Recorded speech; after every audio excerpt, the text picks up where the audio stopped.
അമിത മദ്യപാനാസക്തിയിൽ നിന്ന് സുഖം പ്രാപിച്ച ആയിരക്കണക്കിന് സ്ത്രീ പുരുഷന്മാരുടെ ജീവിത കഥകൾ. അപ്പോ റിക്കവേർഡ് ഫ്രം ആൽക്കഹോളിസം എന്നാണ്. അപ്പൊ നമ്മൾ പലപ്പോഴും ഈ ഒരു സംശയം ഉണ്ടാവാറുണ്ട്, റിക്കവേർഡ് ആണോ റിക്കവറിങ് ആണോ എന്ന്. അപ്പൊ ഇവിടെ റിക്കവേർഡ് എന്ന് ഉദ്ദേശിക്കുന്നത് ഹോപ്പ്ലെസ് സ്റ്റേജ് ഓഫ് മൈൻഡിൽ നിന്നാണ്. അതായത് കുടിക്കണം കുടിക്കണം കുടിക്കണം അങ്ങനെ ഒരു മൈൻഡ് എപ്പോഴുള്ള ആ മൈൻഡിൽ നിന്നാണ് നമ്മൾ റിക്കവേർഡ് ആകുന്നുള്ളൂ. നമ്മൾ ഒരിക്കലും ക്യൂർഡ് ആകുന്നില്ല, അതായത് സുഖപ്പെടുന്നില്ല. നമ്മൾ ഏറ്റവും ചില ആൾക്കാർ റിക്കവറിംഗ് എന്ന് പറയും, ചില റിക്കവേർഡ് എന്ന് പറയും. ഇതൊരു പലപ്പോഴും ഒരു കോൺട്രവേഴ്സ്യൽ സബ്ജക്റ്റ് ആയിട്ട് വരാറുണ്ട്. ഇത് എന്തുകൊണ്ടാണ് ഞാൻ റിക്കവേർഡ് ആണല്ലേ, ഞാൻ 12 പടികൾ ചെയ്യുന്ന റിക്കവേർഡ് ആവില്ലേ, അങ്ങനെയൊക്കെ ചോദിക്കാറുണ്ട്. പക്ഷെ യഥാർത്ഥത്തിൽ നമ്മുടെ പ്രോഗ്രാം വിശദീകരിക്കുന്ന ഈ 24 hour ആണ് പ്രോഗ്രാം. നമ്മൾ ഇന്ന് ഒരു ദിവസത്തേക്ക് കുടിക്കുന്നില്ല എന്ന് ചിന്തിക്കുന്നു. അപ്പൊ ഈ ഹോപ്പ്ലെസ് സ്റ്റേജിൽ മൈൻഡിൽ നിന്നാണ് റിക്കവേർഡ് ആകുന്നത് എന്നാണ് എൻ്റെ ഒരു എനിക്ക് അറിയാവുന്ന ഒരു രീതി വെച്ചിട്ട്. പിന്നീട് വന്നേക്കണ ഓരോ നമുക്കിപ്പോ അടുത്ത പേജിൽ പകർപ്പവകാശത്തെ കുറിച്ചും ഇതിന്റെ നമ്മുടെ പെർമിഷൻ മേടിക്കുന്നതിനെ കുറിച്ചും ഏതെങ്കിലും ലാംഗ്വേജിലേക്ക് നമ്മൾ ഇത് തിരുത്തി എഴുതണമെങ്കിൽ മാറ്റണമെങ്കിലൊക്കെ നമ്മൾ വേൾഡ് സർവീസിന്റെ അനുവാദം വാങ്ങണമെന്നതിനെ കുറിച്ചാണ് പറയാം. ഇപ്പൊ റോമില് വായിച്ച ഭാഗം, അതായത് ആമുഖം, അതിനകത്ത് ഈ പുസ്തകം ഞങ്ങളുടെ സമൂഹത്തിന്റെ അടിസ്ഥാന പ്രമാണമായി തീർന്നിട്ടുണ്ട്. അപ്പൊ ഈ പുസ്തകത്തിന്റെ പേര് ആണ് basic test of our society എന്നാണ്. നമ്മുടെ അടിസ്ഥാന പുസ്തകമാണ്. ഈ പുസ്തകത്തിൽ ഏതെങ്കിലും കാര്യമായ മാറ്റം വരുത്തുന്നത് ശക്തമായ ഒരു വികാരം നിലവിലുണ്ട്. അപ്പൊ നമ്മളൊരു കാര്യം മനസ്സിലാക്കണം.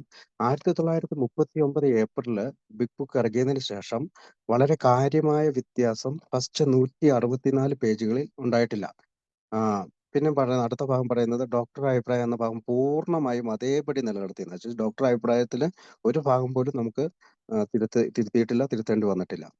പിന്നെ അവിടെ നമ്മൾ പറഞ്ഞു ഈ കൂട്ടായ്മയുടെ വളർച്ചയെ പ്രതിഫലിക്കും വിധം ഈ ഭാഗം വിപുലമാക്കി. ബില്ലിന്റെ കഥ ഡോക്ടർ ബോബിന്റെ ദുസ്വപ്നം. അപ്പൊ ദുസ്വപ്നം എന്നല്ല, പേടി സ്വപ്നം എന്നാണ്, നൈറ്റ്മെയർ എന്നാണ്, പേടി സ്വപ്നം എന്നാണ് അവിടെ വരേണ്ടത്. അപ്പൊ അത് ദുസ്വപ്നം എന്ന് കട്ട് ചെയ്തിട്ട് പേടി സ്വപ്നം എന്ന് എഴുതുവാണെങ്കിൽ നമുക്ക് പിന്നീട് അത് മനസ്സിലാവും. അപ്പൊ അടുത്ത ഭാഗം ഏതാ? നിങ്ങൾക്ക് മദ്യപാനം ഒരു പ്രശ്നമാണെങ്കിൽ ഇതിൽ 44 വ്യക്തിപരമായ കഥകൾ വായിച്ച ശേഷം സ്വയം ചിന്തിക്കാം, അതെ എനിക്കും അത് സംഭവിച്ചിട്ടുണ്ട്, അല്ലെങ്കിൽ അതിനേക്കാൾ പ്രധാനം എനിക്ക് അങ്ങനെ തോന്നിയിട്ടുണ്ട്, അല്ലെങ്കിൽ ഏറ്റവും പ്രധാനം അതേ ഈ പരിപാടി എന്റെ കാര്യത്തിൽ പ്രാവർത്തികമാക്കാൻ കഴിയുമെന്ന് ഞാൻ വിശ്വസിക്കുന്നു. അപ്പൊ ഇത് തേർഡ് എഡിക്ഷൻ ആണ് നമ്മുടെ ഈ മലയാളം. നമ്മള് തേർഡ് എഡിഷന്റെ ഇംഗ്ലീഷ് പതിപ്പിൽ നിന്നാണ് നമ്മൾ മലയാളത്തിലേക്ക് തർജ്ജമ ചെയ്തേക്കുന്നത്. അടുത്ത പേജ് ഇപ്പോ റോമിൽ വായിച്ചത് 1-ാം പതിപ്പിന്റെ ആമുഖം. അപ്പോൾ ആദ്യം ഇതൊരു ഗ്യാരണ്ടീഡ് പ്രോഗ്രാമാണ്. പ്രകടമായും ആശയറ്റ അവസ്ഥയിലുള്ള മനസ്സിന്റെയും ശരീരത്തിന്റെയും സ്ഥിതിയിൽ നിന്ന് വിമുക്തരായ 100-ലധികം വരുന്നവരാണ് ആൽക്കഹോളിസം മനസ്സിലാങ്ങളായ ഞങ്ങൾ. ഈ പുസ്തകത്തിന്റെ പ്രധാന ഉദ്ദേശം, അപ്പൊ പ്രധാന ഉദ്ദേശം എന്താണ്? ഞങ്ങൾ എങ്ങനെ വിമുക്തരായി എന്ന് ചുരുക്കമുള്ള മറ്റ് അമിത മദ്യപാന രോഗികളെ കണക്കാക്കണം. അവർക്കാകട്ടെ ഈ പുസ്തകത്തിലെ ആളുകൾ സ്വയം ബോധ്യപ്പെടുന്നു ഞാൻ വിശ്വസിക്കുന്നു. അപ്പൊ നമുക്കറിയാം, ഫൈൻഡിങ് ഗോഡ് എന്നാണ് ഇംഗ്ലീഷിൽ ഇതിന് ആൾക്കാർ ആ ഭാഗത്തെ പറ്റി പറയാം. എന്ന് വെച്ചാൽ ദൈവത്തെ കാണുക. അപ്പൊ നമുക്കറിയാം എന്താണ് ദൈവം എന്ന് ഉദ്ദേശിക്കുന്നത്. God as we understood him. പിന്നെ ഞങ്ങൾ എങ്ങനെ വിമുക്തരായി, എന്തിനാണ് വിമുക്തരാണ്? Hopeless state of mind and body, അതിൽ നിന്നാണ് നമ്മൾ മുക്തരായി എന്നാണ് ആ ഭാഗത്ത് വിവരിക്കുന്നത്. പിന്നെ അടുത്ത പാരഗ്രാഫ് അനോണിമിറ്റിയെ പറ്റി പറയുന്നുണ്ട്. ഈ പ്രസിദ്ധീകരണത്തിന് ഫലമായി ഉണ്ടാകാനിടയുള്ള വിവിധ മനുഷ്യരുടെ അസംഖ്യം അന്വേഷണങ്ങൾ കൈകാര്യം ചെയ്യാൻ ഇപ്പോഴത്തെ അവസ്ഥയിൽ ഞങ്ങൾ എണ്ണത്തിൽ വളരെ കുറവാണ്. അതുകൊണ്ട് ഞങ്ങൾ അജ്ഞാതരായിരിക്കേണ്ടത് വളരെ പ്രധാനപ്പെട്ട സംഗതിയാണ്. അജ്ഞാതരായിരിക്കുക. അവിടെ ഒരു അനോണിമിറ്റിയെ പറ്റി പറയുന്നുണ്ട്. ഞങ്ങളിൽ മിക്കവാറും ബിസിനസ്സുകാരും മറ്റ് സ്ഥാപനങ്ങൾ പ്രവർത്തിക്കുന്നവരുമാണ്. അതുകൊണ്ട് മേൽ പറഞ്ഞ പ്രകാരം സംഭവിച്ചാൽ ഞങ്ങൾക്ക് ഞങ്ങളുടെ തൊഴിലുകൾ ചെയ്യാൻ പറ്റാതെ വരും. അതായത് അനോണിമിറ്റി ബ്രേക്ക് വന്നാൽ അവർക്ക് തൊഴിലുകൾ ചെയ്യാം. ഞങ്ങളുടെ അമിത മദ്യപാന രോഗവിമുക്തിക്കായുള്ള പ്രവർത്തനങ്ങൾ ഞങ്ങളെ സംബന്ധിച്ചിടത്തോളം മറ്റൊരു തൊഴിൽ തന്നെയാണ് എന്ന് മനസ്സിലാക്കണം ഞങ്ങൾ. അപ്പൊ മറ്റൊരു തൊഴിൽ തന്നെയാണ് ഈ മറ്റ് അമിത മദ്യപാന രോഗങ്ങളായിട്ടുള്ള പ്രവർത്തനം. നമ്മളോട് പലപ്പോഴും ചോദിക്കണം, ഇത് തന്നെയാണ് പണി, ഇത് തന്നെയാണ് തൊഴിൽ. അപ്പൊ ഇത് ബുക്കിൽ പറയുന്നത് ഇത് തന്നെയാണ് തൊഴിൽ. അതാണ് ഇപ്പൊ പത്രങ്ങൾ എഴുതിയ പൊതുവെ പ്രശ്നമാണ്. അതിനകത്ത് ഒരു ട്രഡിഷൻ 8 പറ്റി പറയുന്നുണ്ട്. അതായത് പത്രങ്ങളിൽ എഴുതുകയോ പൊതുവേദികളിൽ പ്രസംഗിക്കുകയോ ചെയ്യുമ്പോൾ, പ്രത്യേകം അത് നോട്ട് ചെയ്യണം, പത്രങ്ങളിൽ എഴുതുകയോ പൊതുവേദികളിൽ പ്രസംഗിക്കുകയോ ചെയ്യുമ്പോൾ ഞങ്ങളുടെ സ്വന്തം പേരുകൾ മറച്ചു പിടിക്കണമെന്നും പകരം ആൽക്കഹോളിക്സ് അനോണിമസിൽ ഒരു മെമ്പറാണ് താൻ എന്ന് സ്വയം വിശേഷിപ്പിക്കണമെന്നും ഞങ്ങളുടെ അംഗങ്ങളോട് നിഷ്കർഷിക്കുന്നു. അത് ട്രഡിഷൻ 8 ആണ്, പാരമ്പര്യം 8. അടുത്തതാ, വളരെ ആത്മാർത്ഥമായി ഞങ്ങൾ പത്രബന്ധങ്ങളുടെ അപേക്ഷ പാലിക്കേണ്ടത് ആവശ്യം. എന്തുകൊണ്ടെന്നാൽ മറ്റൊരു തരത്തിലായാലും ഞങ്ങൾ വളരെയേറെ ദുർബലരാകപ്പെടും. ട്രഡിഷൻ 8 ആണത്. അപ്പോൾ ഇനി അടുത്ത ഭാഗത്ത് ട്രഡിഷൻ 9, അതായത് പാരമ്പര്യം 9. പരമ്പരാഗതമായി മനസ്സിലാക്കപ്പെടുന്ന തരത്തിലുള്ള ഒരു സംഘടനയല്ല ഞങ്ങളുടേത്. ഫീസോ എന്തെങ്കിലും തരത്തിലുള്ള മറ്റു ബാധ്യതകളോ ഞങ്ങളുടെ സംഘടനയിൽ ഇല്ല. അവിടെ ട്രഡിഷൻ 8 ആണ് പറയുന്നത്. പാരമ്പര്യം 9, 9ാമത്തെ പാരമ്പര്യം. അടുത്തതാ പാരമ്പര്യം 3. അംഗത്വത്തിനുള്ള ഏക യോഗ്യത മദ്യപാനം നടത്തണമെന്നുള്ള സത്യസന്ധമായ ആഗ്രഹം മാത്രമാണ്. നിങ്ങൾ അവിടെ ശ്രദ്ധിച്ചിട്ടുണ്ടാവും, സത്യസന്ധമായ. നമ്മൾ പലപ്പോഴും പറയാറുണ്ട് ഈ വാക്ക് നമ്മൾ ഇപ്പൊ ഉപയോഗിക്കാറില്ല. എന്തിനാ സത്യസന്ധത അളക്കാനുള്ള മെഷീൻ ഉണ്ടോ? അതുകൊണ്ടാ. പക്ഷെ ഇവിടെ ഒന്ന് ശ്രദ്ധിച്ചു നോക്കിയേ. ആ ട്രഡിഷൻ 3 പറയുന്നത് ഒന്ന് ശ്രദ്ധിച്ചു നോക്കി, നമുക്ക് കൃത്യമായിട്ട് അറിയാം. അംഗത്വത്തിനുള്ള ഏക യോഗ്യത മദ്യപാനം നടത്തണമെന്നുള്ള സത്യസന്ധമായ ആഗ്രഹം മാത്രമാണ്. ട്രഡിഷൻ 3, അവിടെ ട്രഡിഷൻ 3 എന്ന് എഴുതി വെച്ചാൽ നമുക്ക് പിന്നീട് മനസ്സിലാക്കാൻ പറ്റും. അടുത്തത് ഏതാ? ഏതെങ്കിലും മതവിശ്വാസമായോ വർഗമായോ മറ്റു വിഭാഗങ്ങളുമായോ ഞങ്ങൾ ബന്ധപ്പെടുന്നില്ല. ആരെയും ഒന്നിനെയും ഞങ്ങൾ എതിർക്കുന്നുമില്ല. മദ്യപാന രോഗത്തിൽ പീഡിപ്പിക്കപ്പെടുന്നവർക്ക് സഹായകരമായി പ്രവർത്തിക്കണമെന്ന ലളിതമായ ആഗ്രഹം മാത്രമേ ഞങ്ങൾക്കുള്ളൂ. ഇതേതാ? Tradition 5 and 6. അപ്പോൾ ഇത്രയും ട്രഡിഷൻ ഉൾക്കൊള്ളുന്നതാണ് ഈ ആമുഖം. അപ്പോ അടുത്ത ഭാഗത്ത് നമ്മുടെ ഫ്രണ്ട്സ് ഈ പുസ്തകത്തിൽ നിന്ന് നല്ല ഫലങ്ങൾ ലഭിക്കുന്ന ആൾക്ക് പറയാനുള്ളത് കേൾക്കുവാൻ ഞങ്ങൾ തൽപരരായിരിക്കും. പ്രത്യേകിച്ച് മറ്റ് അമിത മദ്യപാന രോഗികൾ ചേർന്ന് പ്രവർത്തനം തുടങ്ങിയിട്ടുള്ളവരോട്. അങ്ങനെയുള്ളവരുമായി ചേർന്ന് കാര്യത്തിൽ സഹായകരമായ നിലയിൽ പ്രവർത്തിക്കാൻ ഞങ്ങൾ ഇഷ്ടപ്പെടുന്നു. ശാസ്ത്രജ്ഞന്മാരിൽ നിന്നും ഡോക്ടർമാരിൽ നിന്നും മതമേധാവികളിൽ നിന്നും അന്വേഷണങ്ങൾ എപ്പോഴും സ്വാഗതം ചെയ്യപ്പെടും. അപ്പൊ ശാസ്ത്രജ്ഞന്മാര്, ഡോക്ടർമാര്, മതമേധാവികൾ എന്നിവരിൽ നിന്നും നമ്മളെ പറ്റിയുള്ള അന്വേഷണം ചെയ്യണം. അപ്പൊ ഈ ഒരു ആമുഖം 4 5 പാരഗ്രാഫിൽ ഒരു വലിയ കണ്ടന്റ് അടങ്ങിയിട്ടുണ്ട്. ഒന്ന്, ഇത് ഗ്യാരണ്ടീഡ് പ്രോഗ്രാമാണ്. പിന്നെ ഈ പുസ്തകത്തിന്റെ മെയിൻ ഉദ്ദേശം ഫൈൻഡിങ് ഗോഡാണ്. പിന്നെ ഹോപ്പ്ലെസ് സ്റ്റേജിൽ നിന്നുള്ള റിക്കവേർഡ്, അതായത് മൈൻഡ് ആൻഡ് ബോഡി എന്നുള്ള റിക്കവേർഡ് ആണ്. അനോണിമിറ്റിയെ പറ്റി പറയുന്നുണ്ട്. ട്രഡിഷൻ 8 പറയുന്നുണ്ട്. ട്രഡിഷൻ 9 പറയുന്നുണ്ട്. ട്രഡിഷൻ 3 പറയുന്നുണ്ട്. ട്രഡിഷൻ 5 ആൻഡ് 6 പറയുന്നുണ്ട്. അതായത് എയുടെ ഫ്രണ്ട്സിനെ പറ്റി, അതായത് ശാസ്ത്രജ്ഞന്മാര്, ഡോക്ടർമാര്, മതമേധാവികളെ പറ്റി പറയുന്നുണ്ട്. ഓക്കെ, അടുത്ത ഭാഗം വായിക്കാവോ?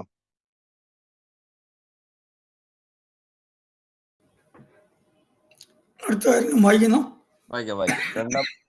വായിക്കട്ടെ രാജേട്ടാ. വായിച്ചോളൂ. രണ്ടാം പതിപ്പിന്റെ ഈ ആമുഖത്തിൽ വിവരിക്കുന്ന കണക്കുകൾ 1955 ഈ സംഘടന നിലനിന്നിരുന്ന വിധത്തിലാണ്.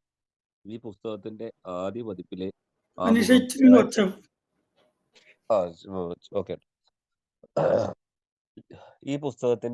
പതിപ്പിലെ ആമുഖം 1939 എഴുതപ്പെട്ട ശേഷം മൊത്തത്തിൽ ഒരു അത്ഭുതം സംഭവിച്ചിട്ടുണ്ട്. ആൽക്കഹോളിക്സ് അനോണിമസിലേക്ക് യാത്ര തിരിക്കുന്ന ഓരോ അമിത മദ്യപാന രോഗിയും ഈ കൂട്ടായ്മ എന്ന ലക്ഷ്യത്തിൽ എത്തിച്ചേരും എന്ന് ഞങ്ങളുടെ ആദ്യത്തെ പ്രസിദ്ധീകരണത്തിൽ ഞങ്ങൾ പറഞ്ഞിരുന്നു. ഇപ്പോൾ തന്നെ ജോഡികളായും 3 പേരായും 5 പേരായും ഒക്കെ ഞങ്ങൾ പലയിടത്തും പൊട്ടിമുളച്ചിട്ടുണ്ട്. 1955 ഞങ്ങളുടെ രണ്ടാം പതിപ്പിന്റെയും ഈ പുസ്തകത്തിന്റെ ആദ്യ പ്രസിദ്ധീകരണത്തിന്റെയും ഇടയ്ക്ക് 16 വർഷങ്ങൾ കടന്നുപോയിട്ടുണ്ട്. ഈ ചുരുങ്ങിയ സമയത്തിനകം ആൽക്കഹോളിക്സ് അനോണിമസ് 6000 ഗ്രൂപ്പുകളും തദ്വാര 1,50,000 മദ്യവിമുക്തരായ അംഗങ്ങളുമുള്ള സംഘടനയുമായി മാറിക്കഴിഞ്ഞിരിക്കുന്നു. കാനഡയിലെയും യുണൈറ്റഡ് സ്റ്റേറ്റ് ഓഫ് അമേരിക്കയിലെയും വിവിധ പ്രദേശങ്ങളിൽ ധാരാളം ഗ്രൂപ്പുകൾ ഉണ്ടായിട്ടുള്ളതായി കണക്കാക്കാവുന്നതാണ്. ബ്രിട്ടീഷ് ദ്വീപുകളിലും സ്കാൻഡിനേവിയൻ രാജ്യങ്ങളിലും സൗത്ത് ആഫ്രിക്കയിലും സൗത്ത് അമേരിക്കയിലും മെക്സിക്കോയിലും അലാസ്കയിലും ഓസ്ട്രേലിയയിലും ഹവായിലും ഗ്രൂപ്പുകൾ പൊട്ടിമുളച്ചിട്ടുണ്ട്. മൊത്തത്തിൽ പറഞ്ഞാൽ വളരെ ശുഭാർദ്രകരമായ തുടക്കം. 50ഓളം രാജ്യങ്ങളിലും അമേരിക്കൻ ഐക്യനാടുകളുടെ അധീനതയിലുള്ള പ്രദേശങ്ങളിലുള്ള കുറിച്ചിട്ടുണ്ട്. ചില ഗ്രൂപ്പുകളൊക്കെ ഏഷ്യയിലും രൂപം പ്രാപിച്ചു വരുന്നു. ഇത് ഒരു തുടക്കം ആണെന്നും മുമ്പിലുള്ള മഹത്തായ ഒരു ഭാവിയുടെ ലക്ഷ്യമാണ് ഇതെന്നും പറഞ്ഞ് ഞങ്ങളുടെ സുഹൃത്തുക്കൾ ഞങ്ങളെ പ്രോത്സാഹിപ്പിക്കുന്നുണ്ട്. ഒഹിയോയിലെ അക്രോണിൽ 1935 ജൂൺ മാസത്തിൽ ആദ്യത്തെ ഗ്രൂപ്പിന്റെ ആരംഭം ഉരുത്തിരിഞ്ഞത് ഒരു ന്യൂയോർക്ക് സ്റ്റോക്ക് ബ്രോക്കറിന്റെയും ഒരു അക്രോൺ ഡോക്ടറിന്റെയും സംഭാഷണത്തിനിടയിലാണ്. 6 മാസത്തിന് മുമ്പ് തന്റെ മദ്യത്തോടുള്ള അത്യാർത്തിയിൽ നിന്നും പെട്ടുണ്ടായ ഒരു ആത്മീയ അനുഭവത്തിന്റെ ഫലമായി ഈ ബ്രോക്കർ രക്ഷപ്പെട്ടിട്ടുണ്ടായിരുന്നു. അക്കാലത്ത് ഓക്സ്ഫോർഡ് ഗ്രൂപ്പിൽപ്പെട്ട ഒരു അമിത മദ്യപാന രോഗിയായി തുടർന്ന് അയാൾ കണ്ടുമുട്ടി. ഡോക്ടർ വില്യം ഡി സിൽക്വർത്ത് എന്ന പേരുള്ള മദ്യപാന ചികിത്സയിൽ വൈദഗ്ധ്യം നേടിയ ഒരു ഡോക്ടറുടെ സഹായം കൂടി അയാൾക്ക് കിട്ടിയിരുന്നു. ഈ ഡോക്ടർ മെമ്പേഴ്സിനെ സംബന്ധിച്ചിടത്തോളം വൈദ്യശാസ്ത്ര രംഗത്തെ പുണ്യവാളനായിട്ടാണ് കണക്കാക്കപ്പെടുന്നത്. ഞങ്ങളുടെ സംഘടനയുമായുള്ള അദ്ദേഹത്തിന്റെ ആദ്യകാല ദിനങ്ങളെക്കുറിച്ച് ഉള്ള കഥ ഇതിന്റെ തൊട്ടടുത്തുള്ള പേജുകളിൽ ഞങ്ങൾക്ക് വായിക്കാം. ഈ ഡോക്ടറിൽ നിന്നും ആൽക്കഹോളിസത്തിന്റെ കടുത്ത പ്രകൃതത്തെക്കുറിച്ച് നേരത്തെ സൂചിപ്പിച്ച ബ്രോക്കർ മനസ്സിലാക്കിയിട്ടുണ്ടായിരുന്നു. ഓക്സ്ഫോർഡ് ഗ്രൂപ്പുകളുടെ എല്ലാ സിദ്ധാന്തങ്ങളുമായി അയാൾ യോജിപ്പുണ്ടായിരുന്നില്ലെങ്കിൽ കൂടിയും ഒരു ധാർമ്മികമായ കണ്ടെത്തൽ, വ്യക്തിപരമായ കുറ്റങ്ങളുടെ ഏറ്റുപറച്ചിൽ, താൻ ഉപദ്രവിച്ചവരോടുള്ള സമരസപ്പെടൽ, മറ്റുള്ളവർക്ക് സഹായം ചെയ്യൽ, ദൈവത്തോടുള്ള ആശ്രയത്വം എന്നിവയിൽ ഇയാൾക്ക് ബോധ്യമുണ്ടായിരുന്നു. അക്രോണിലേക്കുള്ള അയാളുടെ യാത്രയ്ക്ക് മുൻപ് ഈ ബ്രോക്കർ ധാരാളം അമിത മദ്യപാനികൾക്ക് വേണ്ടി കഠിനാധ്വാനം ചെയ്തു. ഒരു അമിത മദ്യപന് മാത്രമേ മറ്റൊരു അമിത മദ്യപനെ സഹായിക്കാനാവൂ എന്നായിരുന്നു അദ്ദേഹത്തിന്റെ വിശ്വാസ പ്രമാണം. പക്ഷേ സ്വയം സുബോധാവസ്ഥ നിലനിർത്തുന്നതിൽ മാത്രമേ അദ്ദേഹത്തിന് വിജയിക്കുവാൻ കഴിഞ്ഞിരുന്നുള്ളൂ. തകർന്നുപോയ ഒരു ബിസിനസ് സംരംഭം ആയിട്ടാണ് ആ ബ്രോക്കർ അക്രോണിലേക്ക് പോയത്. താൻ വീണ്ടും ഈ തകർച്ച മൂലം കുടിക്കാൻ തുടങ്ങുമോ എന്നയാൾ വല്ലാതെ ഭയപ്പെട്ടു. താൻ സ്വയം രക്ഷപ്പെടണമെങ്കിൽ തന്റെ സന്ദേശം മറ്റൊരു അമിത മദ്യപാന രോഗിയിലേക്ക് എത്തിക്കണം എന്നയാൾക്ക് പെട്ടെന്ന് ബോധ്യപ്പെട്ടു. ആ അമിത മദ്യപാന രോഗിയാകട്ടെ അക്രോണിലെ ഒരു ഡോക്ടറായിരുന്നു. ഈ ഡോക്ടർ നിരന്തരമായി ആത്മീയ മാർഗങ്ങൾ തന്റെ അമിത മദ്യപാന ധർമ്മസങ്കടത്തിനുള്ള പരിഹാരമായി കണ്ടിരുന്നുവെങ്കിലും അതിൽ പരാജയപ്പെട്ടിരുന്നു. പക്ഷെ അമിത മദ്യപാന രോഗത്തെക്കുറിച്ച് ഡോക്ടർ സിൽക്ക് വർത്ത് വിവരണം നൽകി കഴിഞ്ഞപ്പോൾ ഈ ഡോക്ടർ മുമ്പൊരിക്കലും സമാഹരിക്കാൻ കഴിഞ്ഞിട്ടില്ലാത്ത ആഗ്രഹത്തോടു കൂടി തന്റെ കഷ്ടത്തിനുള്ള മരുന്നായി ആത്മീയ മാർഗം പിന്തുടരുവാൻ തീരുമാനിച്ചു. അദ്ദേഹം സുബോധമുള്ളവനായി തീർന്നു. പിന്നീട് ഒരിക്കലും കുടിച്ചിരുന്നില്ല. 1950 തന്റെ മരണം വരെ ഒരു ആൽക്കഹോളിക് അല്ലാതെ ഒരാൾക്ക് കഴിയുന്നതിനേക്കാൾ കൂടുതലായി മറ്റൊരു ആൽക്കഹോളിക്കിനെ സ്വാധീനിക്കാൻ കഴിഞ്ഞു എന്ന് ഇത് തെളിയിക്കുന്നതായി കാണപ്പെട്ടു. ആ ആൽക്കഹോളിക്ക് മറ്റൊരു ആൽക്കഹോളിക്കുമൊത്തുള്ള തീവ്രമായ പ്രവർത്തനം സ്ഥിരമായി രോഗശമനത്തിന് വളരെ പ്രധാനമാണെന്നും ഇത് സൂചിപ്പിച്ചു. അങ്ങനെ അക്രോൺ സിറ്റി ഹോസ്പിറ്റലിൽ എത്തിച്ചേർന്ന അമിത മദ്യപാന രോഗികൾക്ക് വേണ്ടി ഈ രണ്ടുപേരും ഏതാണ്ട് ആവേശത്തോടെ പ്രവർത്തനം ആരംഭിച്ചു. മദ്യപാനം കൊണ്ട് തകർന്നടിഞ്ഞ ഒരു മനുഷ്യനായിരുന്നു അവരുടെ ആദ്യത്തെ ഇര. പെട്ടെന്ന് സുഖം പ്രാപിക്കുകയും മൂന്നാമത്തെ മെമ്പറായി തീരുകയും ചെയ്തു. അയാൾ പിന്നീട് ഒരിക്കലും കുടിച്ചിട്ടില്ല. 1935 വേനൽക്കാലം മുഴുവൻ അക്രോണിലെ ആ ജോലി അവർ തുടർന്നു. പരാജയങ്ങളുടെ കഥകളും ഒട്ടേറെ ഉണ്ടായിരുന്നു. എന്നാൽ ചിലപ്പോഴൊക്കെ ഹൃദ്യമായ വിജയവും ഉണ്ടായി. 1935 അവസാനത്തോടു കൂടി ആ ബ്രോക്കർ ന്യൂയോർക്കിലേക്ക് മടങ്ങുമ്പോൾ ആദ്യത്തെ ഗ്രൂപ്പ് യഥാർത്ഥത്തിൽ രൂപം പ്രാപിച്ചു കഴിഞ്ഞിരുന്നു.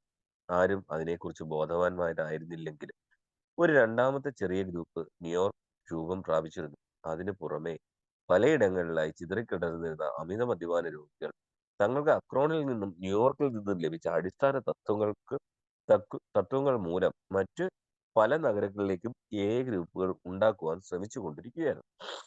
1937 അവസാനമായപ്പോഴേക്കും വ്യക്തമായ സുബോധാവസ്ഥയിലുള്ള ആളുകളുടെ എണ്ണം ഒരു പുതിയ വെളിച്ചം അമിത മദ്യപാന രോഗികളുടെ ഇരുണ്ട ലോകത്തിലേക്ക് കടന്നു വന്നിട്ടുണ്ടായിരുന്നു എന്ന് ബോധ്യപ്പെടുന്ന തരത്തിലുള്ളതായിരുന്നു.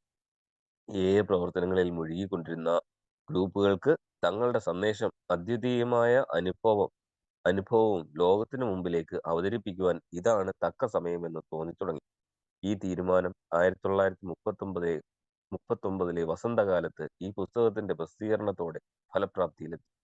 അപ്പോഴേക്കും മൊത്തം അംഗസംഖ്യ സ്ത്രീകളും പുരുഷന്മാരും അടക്കം ഏതാണ്ട് 100ഓളമായി കഴിഞ്ഞിരുന്നു. പുതുതായി ചിറകുമുളച്ച ഈ പേരില്ലാ സമൂഹം അതിന്റെ തന്നെ പുസ്തകത്തിന്റെ പേരായ ആൽക്കഹോളിക്സ് അനോണിമസ് എന്ന് വിളിക്കപ്പെടാൻ തുടങ്ങി. അന്ധമായി മുന്നോട്ട് പോയിക്കൊണ്ടിരുന്ന കാലഘട്ടം അവസാനിക്കുകയും അതിന്റെ പ്രാരംഭ ഘട്ടത്തിലെ ഒരു പുതിയ അവസ്ഥയിലേക്ക് പ്രവേശിക്കുകയും ചെയ്തു. ഈ പുസ്തകത്തിന്റെ പ്രകാശനത്തോടെ ഒരുപാട് കാര്യങ്ങൾ സംഭവിക്കാൻ തുടങ്ങി. ഡോക്ടർ ഹാരി എമേഴ്സൺ ഫോസ്ഡിക് എന്ന പ്രസിദ്ധനായ വൈദികൻ അതിനെ അവലോകനം ചെയ്യുകയും അംഗീകരിക്കുകയും ചെയ്തു.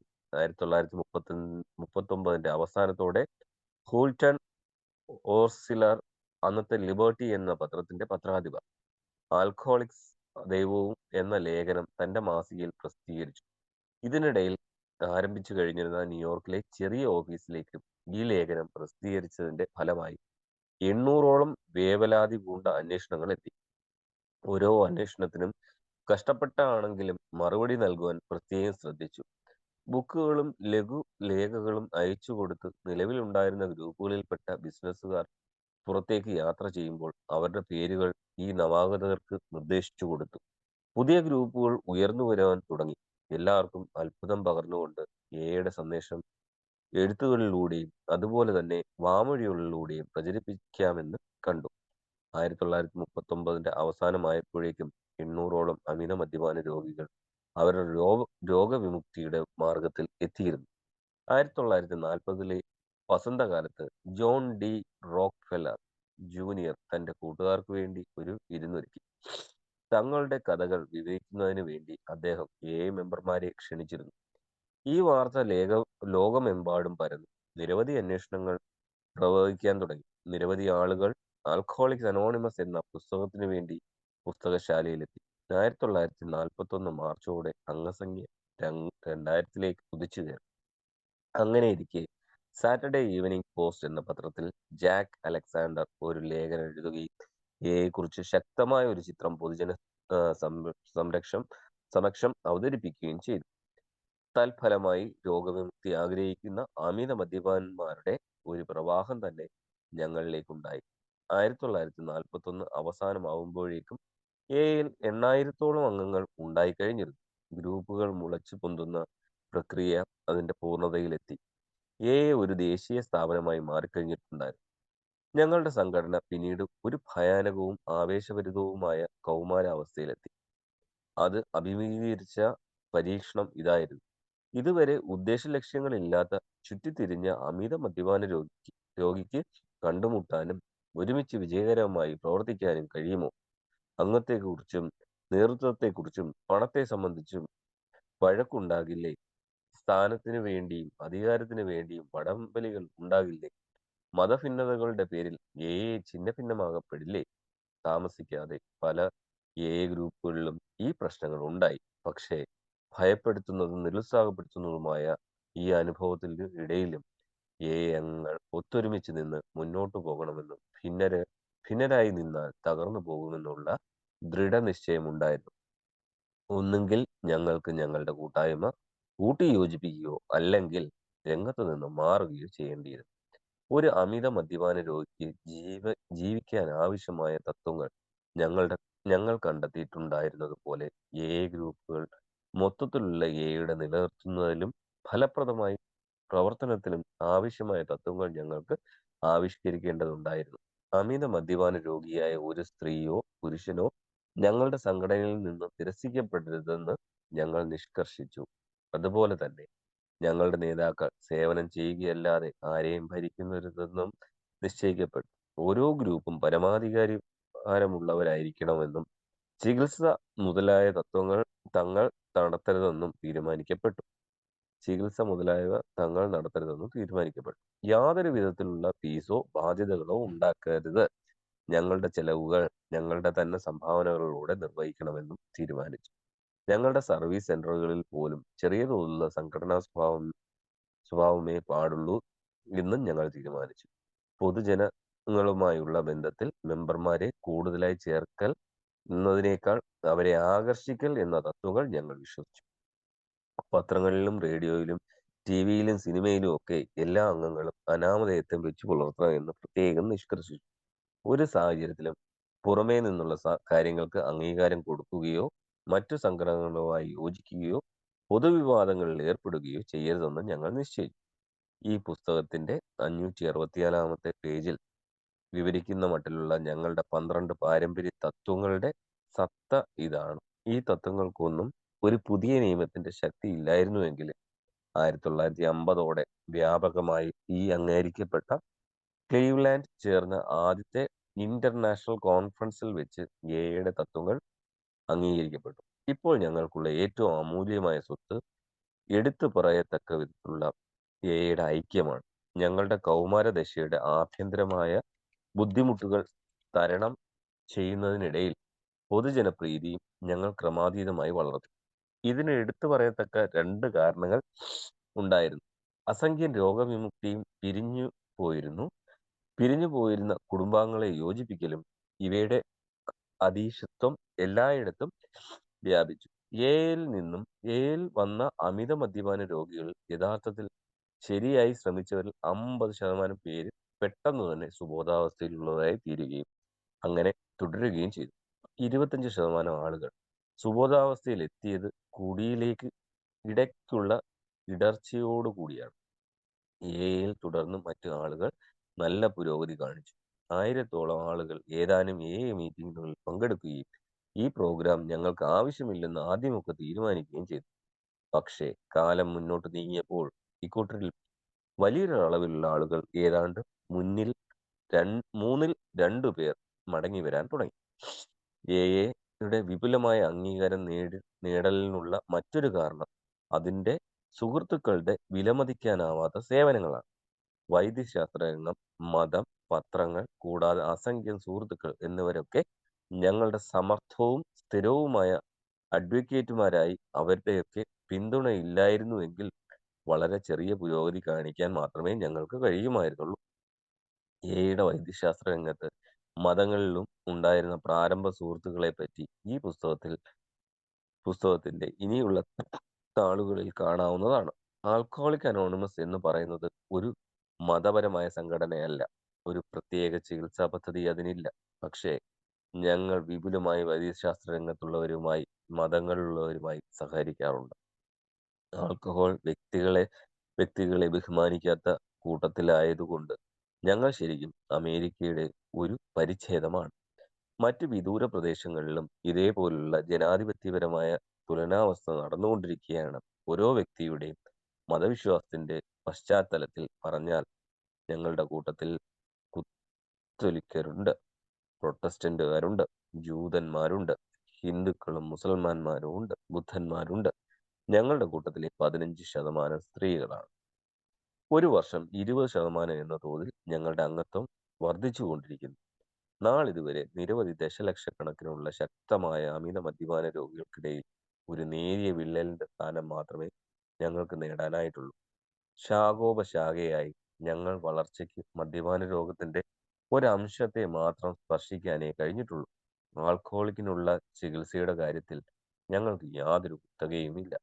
ഇപ്പോഴും ഒരു ഉത്തരം കണ്ടെത്തിയിട്ടില്ലാത്തവരെങ്കിലും ഉണ്ടെങ്കിൽ അവർക്ക് ഈ പുസ്തകത്തിന്റെ താളുകളിൽ നിന്നും അത് കണ്ടെത്താമെന്ന്, പുതിയ സ്വാതന്ത്ര്യത്തിന്റെ പാതയിലേക്ക് ഞങ്ങളോടൊപ്പം ചേരാമെന്ന് ഞങ്ങൾ പ്രത്യാശിക്കുന്നു.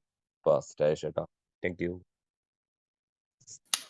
മനീഷെ, വായിച്ചതിന് വളരെയധികം നന്ദി. ഈ ഒറ്റയടിക്ക് അത് മുഴുവൻ വായിക്കണമെന്നല്ല, കുറച്ച് എല്ലാവർക്കും വായിക്കത്തക്ക രീതി നമുക്കൊന്ന് ഡിവൈഡ് ചെയ്ത് പോവുകയാണെങ്കിൽ ഒരാൾ ഒറ്റ സ്ട്രെച്ച് വായിച്ചാൽ മറ്റുള്ളവർക്കും സമയം കിട്ടും, വായിക്കാനും നമുക്കുള്ള ബുദ്ധിമുട്ടില്ലാതെ മുമ്പോട്ട് പോവാം. Thank you. രാജേട്ടാ, ഞാൻ പറഞ്ഞത് മുഴുവൻ കേട്ടായിരുന്നോ രാജേട്ടാ? അത് കേട്ടായിരുന്നു. ആദ്യത്തെ ഒന്നാം പതിപ്പിന്റെ അവസാനം വരെ കേട്ടില്ലേ? അത് കേട്ടു. ട്രഡീഷണൽ കാര്യങ്ങളൊക്കെ പറയണേ. ഓക്കെ, അപ്പൊ ഞാൻ ഇതൊന്ന് ചെറുതായിട്ട് പറഞ്ഞോട്ടെ, അത് കഴിഞ്ഞിട്ട് പിന്നെ മുന്നോട്ട് പോവാം.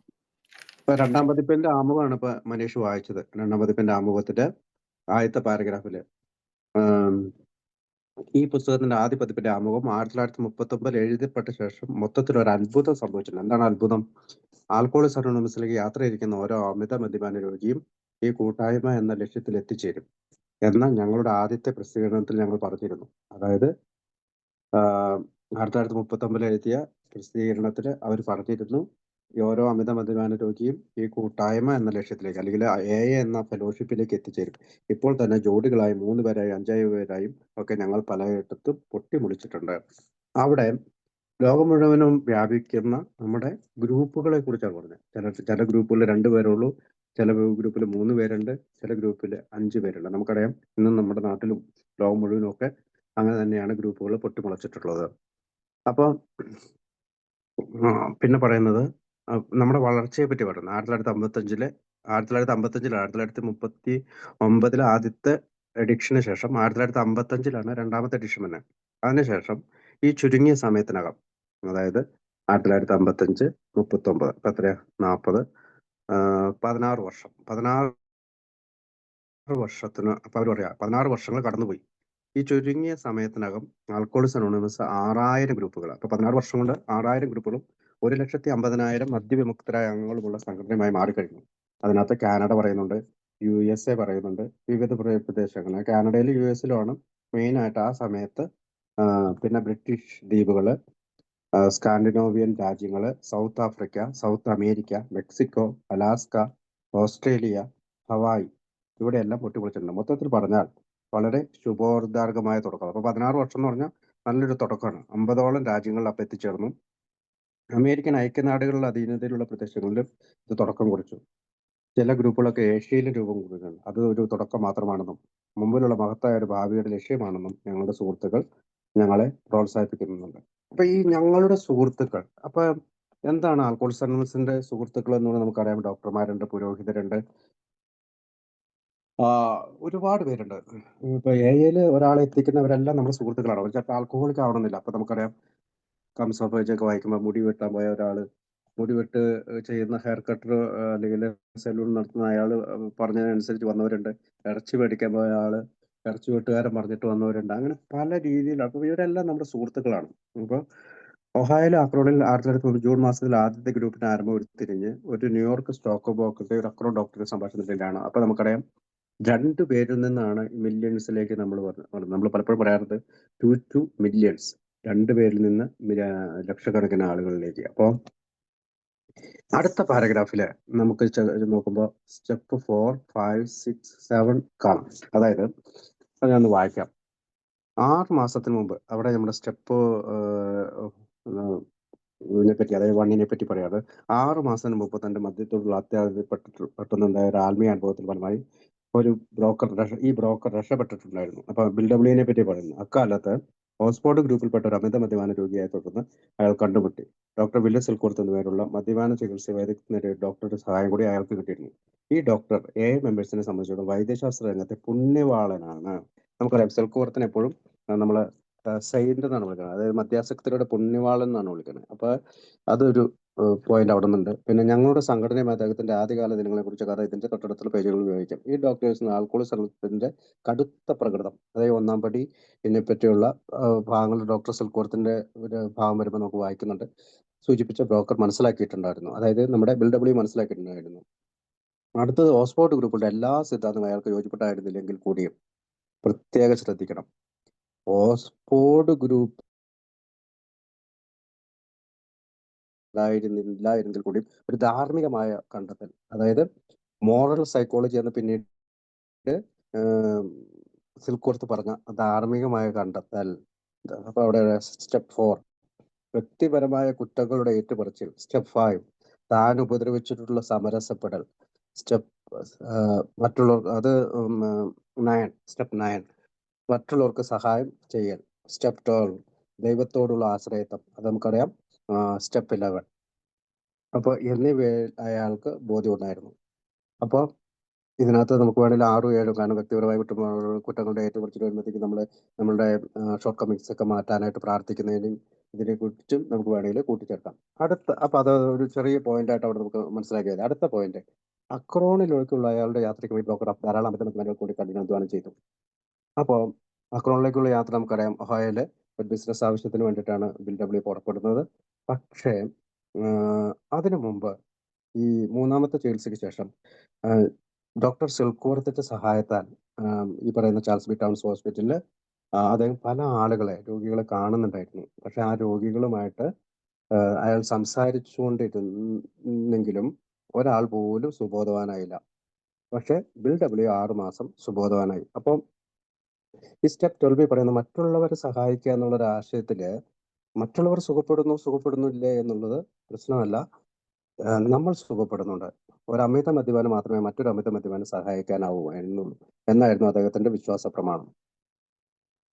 പക്ഷേ സ്വയം സുബോധാവസ്ഥ നിലനിർത്തുന്നതിൽ മാത്രമേ അദ്ദേഹത്തിന് വിജയിക്കാൻ കഴിഞ്ഞുള്ളൂ. അതായത് മറ്റുള്ളവരെ സഹായിക്കുന്നതാണ് അദ്ദേഹത്തിന്റെ ഒരു വിശ്വാസ പ്രമാണം. അങ്ങനെയായിരുന്നു, മറ്റുള്ളവരെ സഹായിക്കുന്നതിലൂടെയാണ്. പക്ഷെ ആ 6 മാസം കൊണ്ട് സ്വയം വിജയിക്കാൻ കഴിഞ്ഞു. തകർന്നു പോയ ഒരു ബിസിനസ് സംരംഭമായിട്ടാണ് ഈ ബ്രോക്കർ അക്രോണിലേക്ക് പോയത്. നമുക്കറിയാം ഒഹായോയിലെ മറ്റൊരു കമ്പനിയുടെ വോട്ടെടുപ്പിനും അതിനുമൊക്കെ വേണ്ടിയിട്ട് അത് ഒരുപാട് കഥയുണ്ട്. അപ്പോൾ കംസോഫിൽ അത് വായിക്കുമ്പോൾ നമുക്കറിയാം. അല്ലെങ്കിൽ പാസിറ്റോളിൽ അത് പറയുന്നുണ്ട്. താൻ വീണ്ടും ഈ തകർച്ച മൂലം കുടിക്കാൻ തുടങ്ങുമെന്ന് അയാൾ വല്ലാതെ ഭയപ്പെട്ടു. അതായത് ബിസിനസ് ആവശ്യത്തിന് വേണ്ടിയാണ് പോയത്. അക്രോണിൽ പോയി മറ്റൊരു അംഗം അല്ലെങ്കിൽ മറ്റൊരു ഇദ്ദേഹത്തിൻ്റെ കൂടെ സ്റ്റോക്ക് ബ്രോക്കറായിട്ട് പ്രവർത്തിച്ചിരുന്ന മറ്റൊരു അംഗമാണ് അങ്ങോട്ടേക്ക് വിടാൻ പറയുന്നത്. അങ്ങോട്ട് പോകും, അവിടെ ഒരു കമ്പനി ഉണ്ട്, അവിടെ പോയി വർക്ക് ചെയ്യാൻ പറയുന്നത്. പക്ഷെ വോട്ടെടുപ്പിൽ ഇദ്ദേഹത്തിന് അനുകൂലമായിട്ടൊന്നും വന്നില്ല. ഇദ്ദേഹം മൊത്തം തകർന്നു. മേഫീൽഡ് ഹോട്ടലിൽ നമുക്കറിയാം അങ്ങോട്ടും ഇങ്ങോട്ടും നടക്കുന്നതും BW വീണ്ടും കുടിക്കാനായിട്ട് താൻ വീണ്ടും ഈ തകർച്ച മൂലം കുടിക്കാൻ തുടങ്ങുമെന്ന് അയാൾ വല്ലാതെ ഭയപ്പെട്ടു. അപ്പോൾ മേഫീൽഡ് ഹോട്ടലിൽ വെച്ച് ഭയപ്പെടുന്നതൊക്കെ നമ്മൾ കാണുന്നുണ്ട്. അപ്പോൾ പ്രത്യേകിച്ച് നമ്മൾ മറ്റേ ചർച്ച് ഡയറക്ടറി 10 പേരെ വിളിക്കുന്നു. ആ 10 പേര് വിളിക്കുന്നു. ഒരാളുടെ പേരാണ് വാട്ടർ ടാങ്ക്സ് എന്ന് പറഞ്ഞ അച്ഛനെ വിളിക്കുന്നു. ആ അച്ഛനാണ് ഹെൻറിറ്റ സെപ്പർലിംഗ് എന്ന് പറയുന്ന സ്ത്രീയുമായി ബന്ധപ്പെടാനായിട്ടുള്ള നമ്പർ കൊടുക്കുന്നത്. ഹെൻറിറ്റ സെപ്പർലിംഗ് വഴിയാണ് അദ്ദേഹം അവിടെ അതായത് എന്തുകൊണ്ടാണ് ഈ 10 പേരെ വിളിക്കുന്നത്? താൻ സ്വയം രക്ഷപ്പെടണമെങ്കിൽ തന്റെ സന്ദേശം മറ്റൊരു അമിത മദ്യപാന രോഗിയിലേക്ക് എത്തിക്കണമെന്ന് അയാൾക്ക് പെട്ടെന്ന് ബോധ്യപ്പെട്ടു. ആ അമിത മദ്യപാന രോഗിയാകട്ടെ അക്രോണിലെ ഒരു ഡോക്ടറായിരുന്നു. അപ്പോൾ ഡോക്ടർ ബോബിന്റെ അടുത്തേക്ക് എത്തിപ്പെടുന്ന ആര് വഴിയാണ്? ഹെൻറിറ്റ സെപ്പർലിംഗ്. ഹെൻറിറ്റ സെപ്പർലിംഗ് ആരാണ്? ഓക്സ്ഫോർഡ് ഗ്രൂപ്പിന്റെ ഒരു മെമ്പറാണ്. ഡോക്ടർ ബോബ് ആ കാലത്ത് ഹെൻറിറ്റ സെപ്പർലിംഗുമായിട്ട് ഓക്സ്ഫോർഡ് ഗ്രൂപ്പിൽ പോകാറുണ്ടായിരുന്നു. ഇവരെല്ലാവരും ഒരു ഗ്യാങ് ആയിരുന്നു. പക്ഷെ ഡോക്ടർ ബോബ് തുടർച്ചയായി കുടിച്ചുകൊണ്ടിരിക്കുകയായിരുന്നു. അതായത് ഓക്സ്ഫോർഡ് ഗ്രൂപ്പിൽ പോകുന്നുണ്ടെങ്കിലും പലപ്പോഴും അദ്ദേഹത്തിന് കൂടി നിർത്താൻ കഴിഞ്ഞില്ല. പല സമയത്തും ഫാസ്റ്റിങ്ങും ഉപവാസവും ഒക്കെ ഉള്ള പ്രയറും ഒക്കെ ഉള്ളതാണ് ഈ ഓക്സ്ഫോർഡ് ഗ്രൂപ്പിന്റെ പല ഗ്രൂപ്പ് മീറ്റിങ്ങുകളും. ഓക്സ്ഫോർഡ് ഗ്രൂപ്പിനെ പറ്റി പറയുമ്പോൾ ശരിക്കും അതൊരു ദൈവത്തെ പ്രൊജക്ട് ചെയ്തുകൊണ്ട്, അല്ലെങ്കിൽ ഏതെങ്കിലും ഒരു മതവിശ്വാസത്തെ പ്രൊജക്ട് ചെയ്തുകൊണ്ടുള്ളതല്ല എന്നാണ് പാസിറ്റോളിൽ BW പറയുന്നത്. അവിടെ ഒരു ജാതി മതോ അതിൻ്റെ ഒരു ഐഡിയൽ ആയിട്ടുള്ള ഒരു പടമോ ഒന്നും വെച്ചിരുന്നില്ല. അച്ഛന്മാർ അവിടെ വന്നിരുന്ന സാംഷുമാക്കർ പോലും സാധാരണ വസ്ത്രത്തിലാണ് വന്നിരുന്നതെന്നൊക്കെ പറയുന്നുണ്ട്. അപ്പൊ അടുത്തത്, ഈ ഡോക്ടർ നിരന്തരമായ ആത്മീയ മാർഗങ്ങൾ തന്റെ അമിത മദ്യപാന ധർമ്മ സങ്കടത്തിനുള്ള പരിഹാരമായി കണ്ടിരുന്നു. അതായത് ഡോക്ടർ ബാബു ഒരുപാട് ആത്മീയ മാർഗങ്ങൾ, അതായത് അത് ഉദ്ദേശിക്കുന്നത് ഈ ഫാസ്റ്റിങ്, പ്രയർ, ഈ പറയുന്ന ഓക്സ്ഫോർഡ് ഗ്രൂപ്പിലെ സ്ഥിരമായ പോക്ക്, ഇതൊക്കെയാണ്. അതിൽ പരാജയപ്പെട്ടിരുന്നു. പക്ഷെ അമിത മദ്യപാന രോഗത്തെക്കുറിച്ച് ഡോക്ടർ സിൽക്വർത്ത് വിവരണം നൽകി കഴിഞ്ഞപ്പോൾ ഈ ഡോക്ടർ മുമ്പൊരിക്കലും സമാഹരിക്കാൻ കഴിഞ്ഞിട്ടില്ലാത്ത ആഗ്രഹത്തോടുകൂടി തന്റെ കഷ്ടത്തിനുള്ള മരുന്നായി ആത്മീയ മാർഗം പിന്തുടരാൻ തീരുമാനിച്ചു. അപ്പൊ സിൽക്വർത്തിൽ നിന്ന് കിട്ടിയ ആശയമാണ് BW ഇയാളുമായിട്ട് പങ്കുപ്പെട്ടത്. നമ്മൾ ഓർക്കുന്നുണ്ട്, നിങ്ങളൊരു സുവിശേഷ പ്രചാരകനെ പോലെ ആകാതെ ഈ രോഗത്തിന്റെ അതികഠിനമായ അലർജിയെക്കുറിച്ചും ക്രേവിനിങ്ങിനെ കുറിച്ചും ഒക്കെ പറയാനായിട്ടാണ് പരാതി പറഞ്ഞ BWനോട് സിൽക്വർത്ത് ആവശ്യപ്പെടുന്നത്. അപ്പൊ അദ്ദേഹത്തിന്റെ കയ്യിൽ നിന്ന് കിട്ടിയ ആദ്യത്തെ ആശയം പ്രയോഗിച്ചത് എവിടെയാണ്?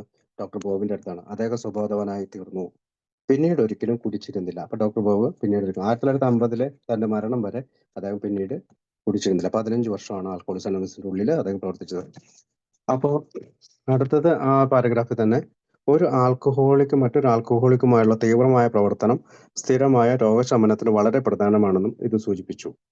അതായത് ഒരു ആൽക്കഹോളിക്കിന് ഒരു ആൽക്കഹോളിക് അല്ലാത്ത ഒരാൾക്ക് കഴിയുന്നതിനേക്കാൾ കൂടുതലായി മറ്റൊരു ആൽക്കഹോളിക്കിനെ സ്വാധീനിക്കാൻ കഴിഞ്ഞുവെന്ന് ഇത് തെളിയിക്കുന്നതായി കാണപ്പെട്ടു. അപ്പോൾ ഒരാൾ അതായത് നമ്മൾക്ക് അതായത് ഒരു ആൽക്കഹോളിക് ആണെന്ന്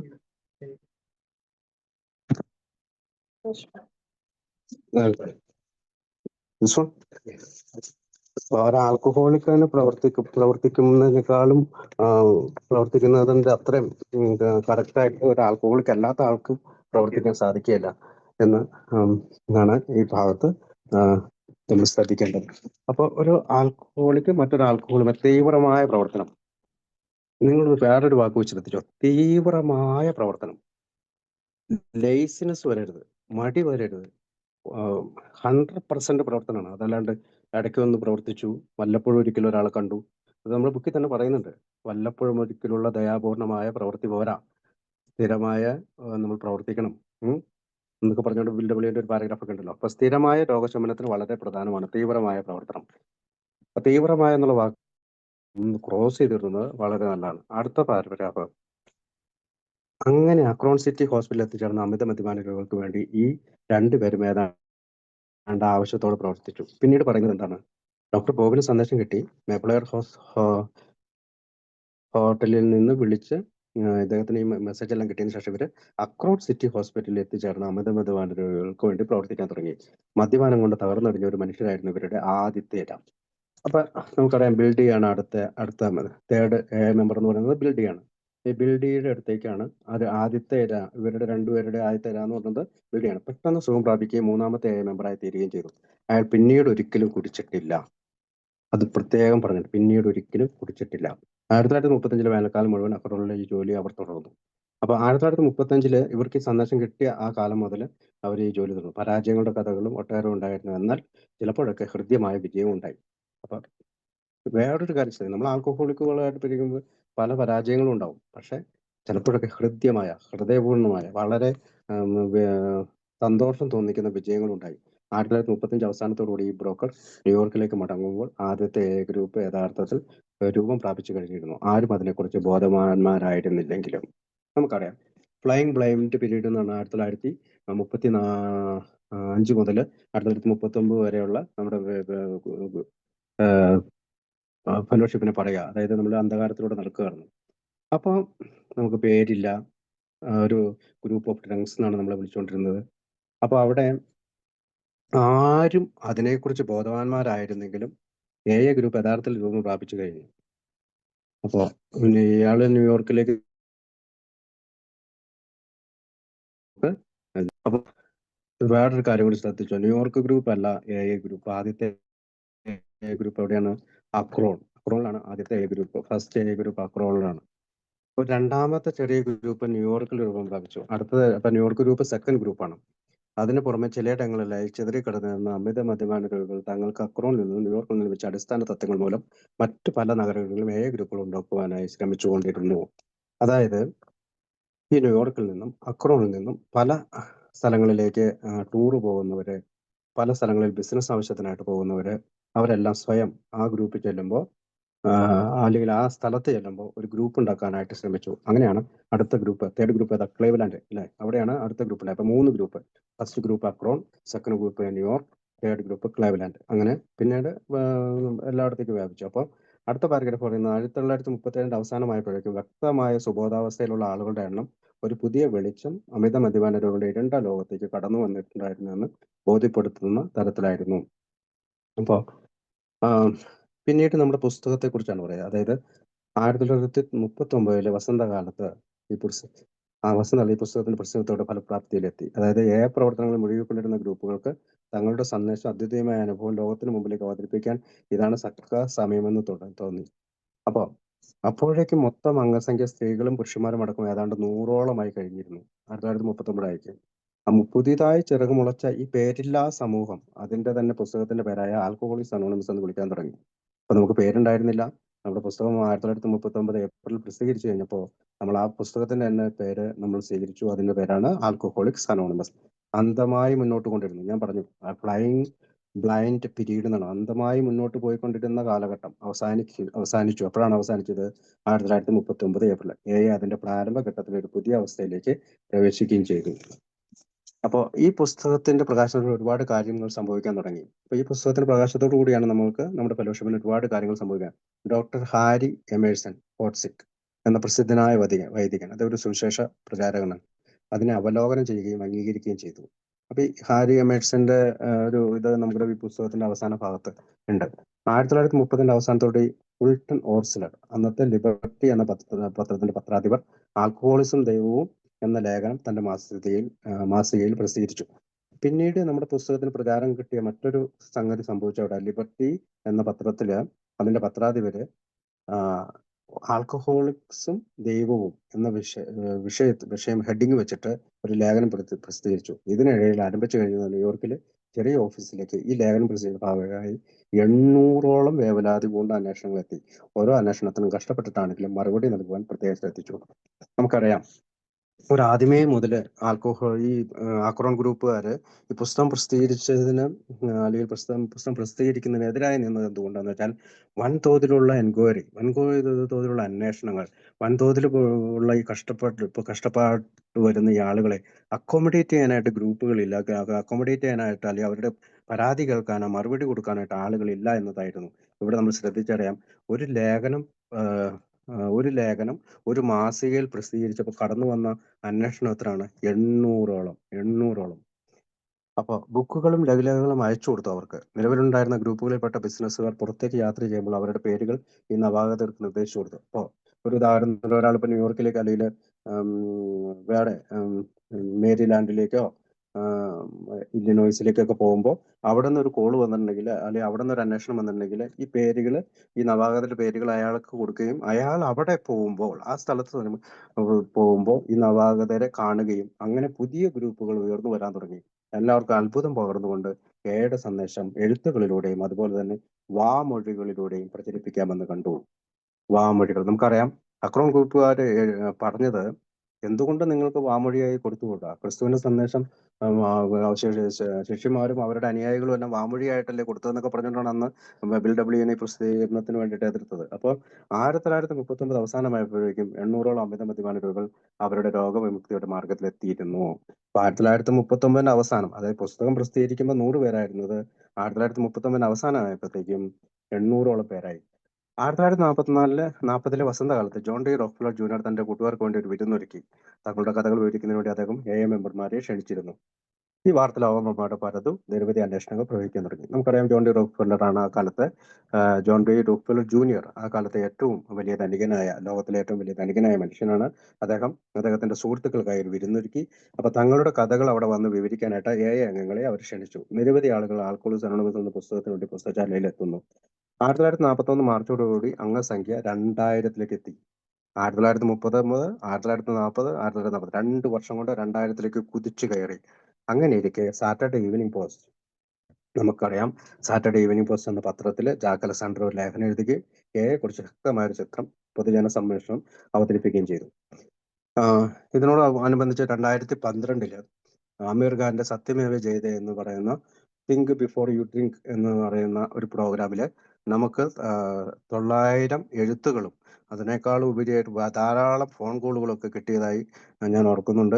അപ്പൊ അതിനെ സത്യമേവ ജയതേനെ നമ്മുടെ ഈ സാറ്റർഡേ ഈവനിങ് പോസ്റ്റിന്റെ ലേഖനത്തോടു ആണ് നമ്മുടെ വെബ്സൈറ്റില് താരതമ്യം ചെയ്തിരിക്കുന്നത്. തൽഫലമായി അപ്പൊ ഞാൻ വീണ്ടും ഇങ്ങോട്ട് പോവാണ്. അത് ലേഖനം ജാക്ക് അലക്സാണ്ടറുടെ സാറ്റർഡേ ഈവനിങ് പോസ്റ്റ് 1941 മാർച്ച്. തൽഫലമായി രോഗവിമുക്തി ആഗ്രഹിക്കുന്ന അമിത മദ്യപാനിയുടെ ഒരു പ്രവാഹം തന്നെ ഞങ്ങളിലേക്ക് ഉണ്ടായി.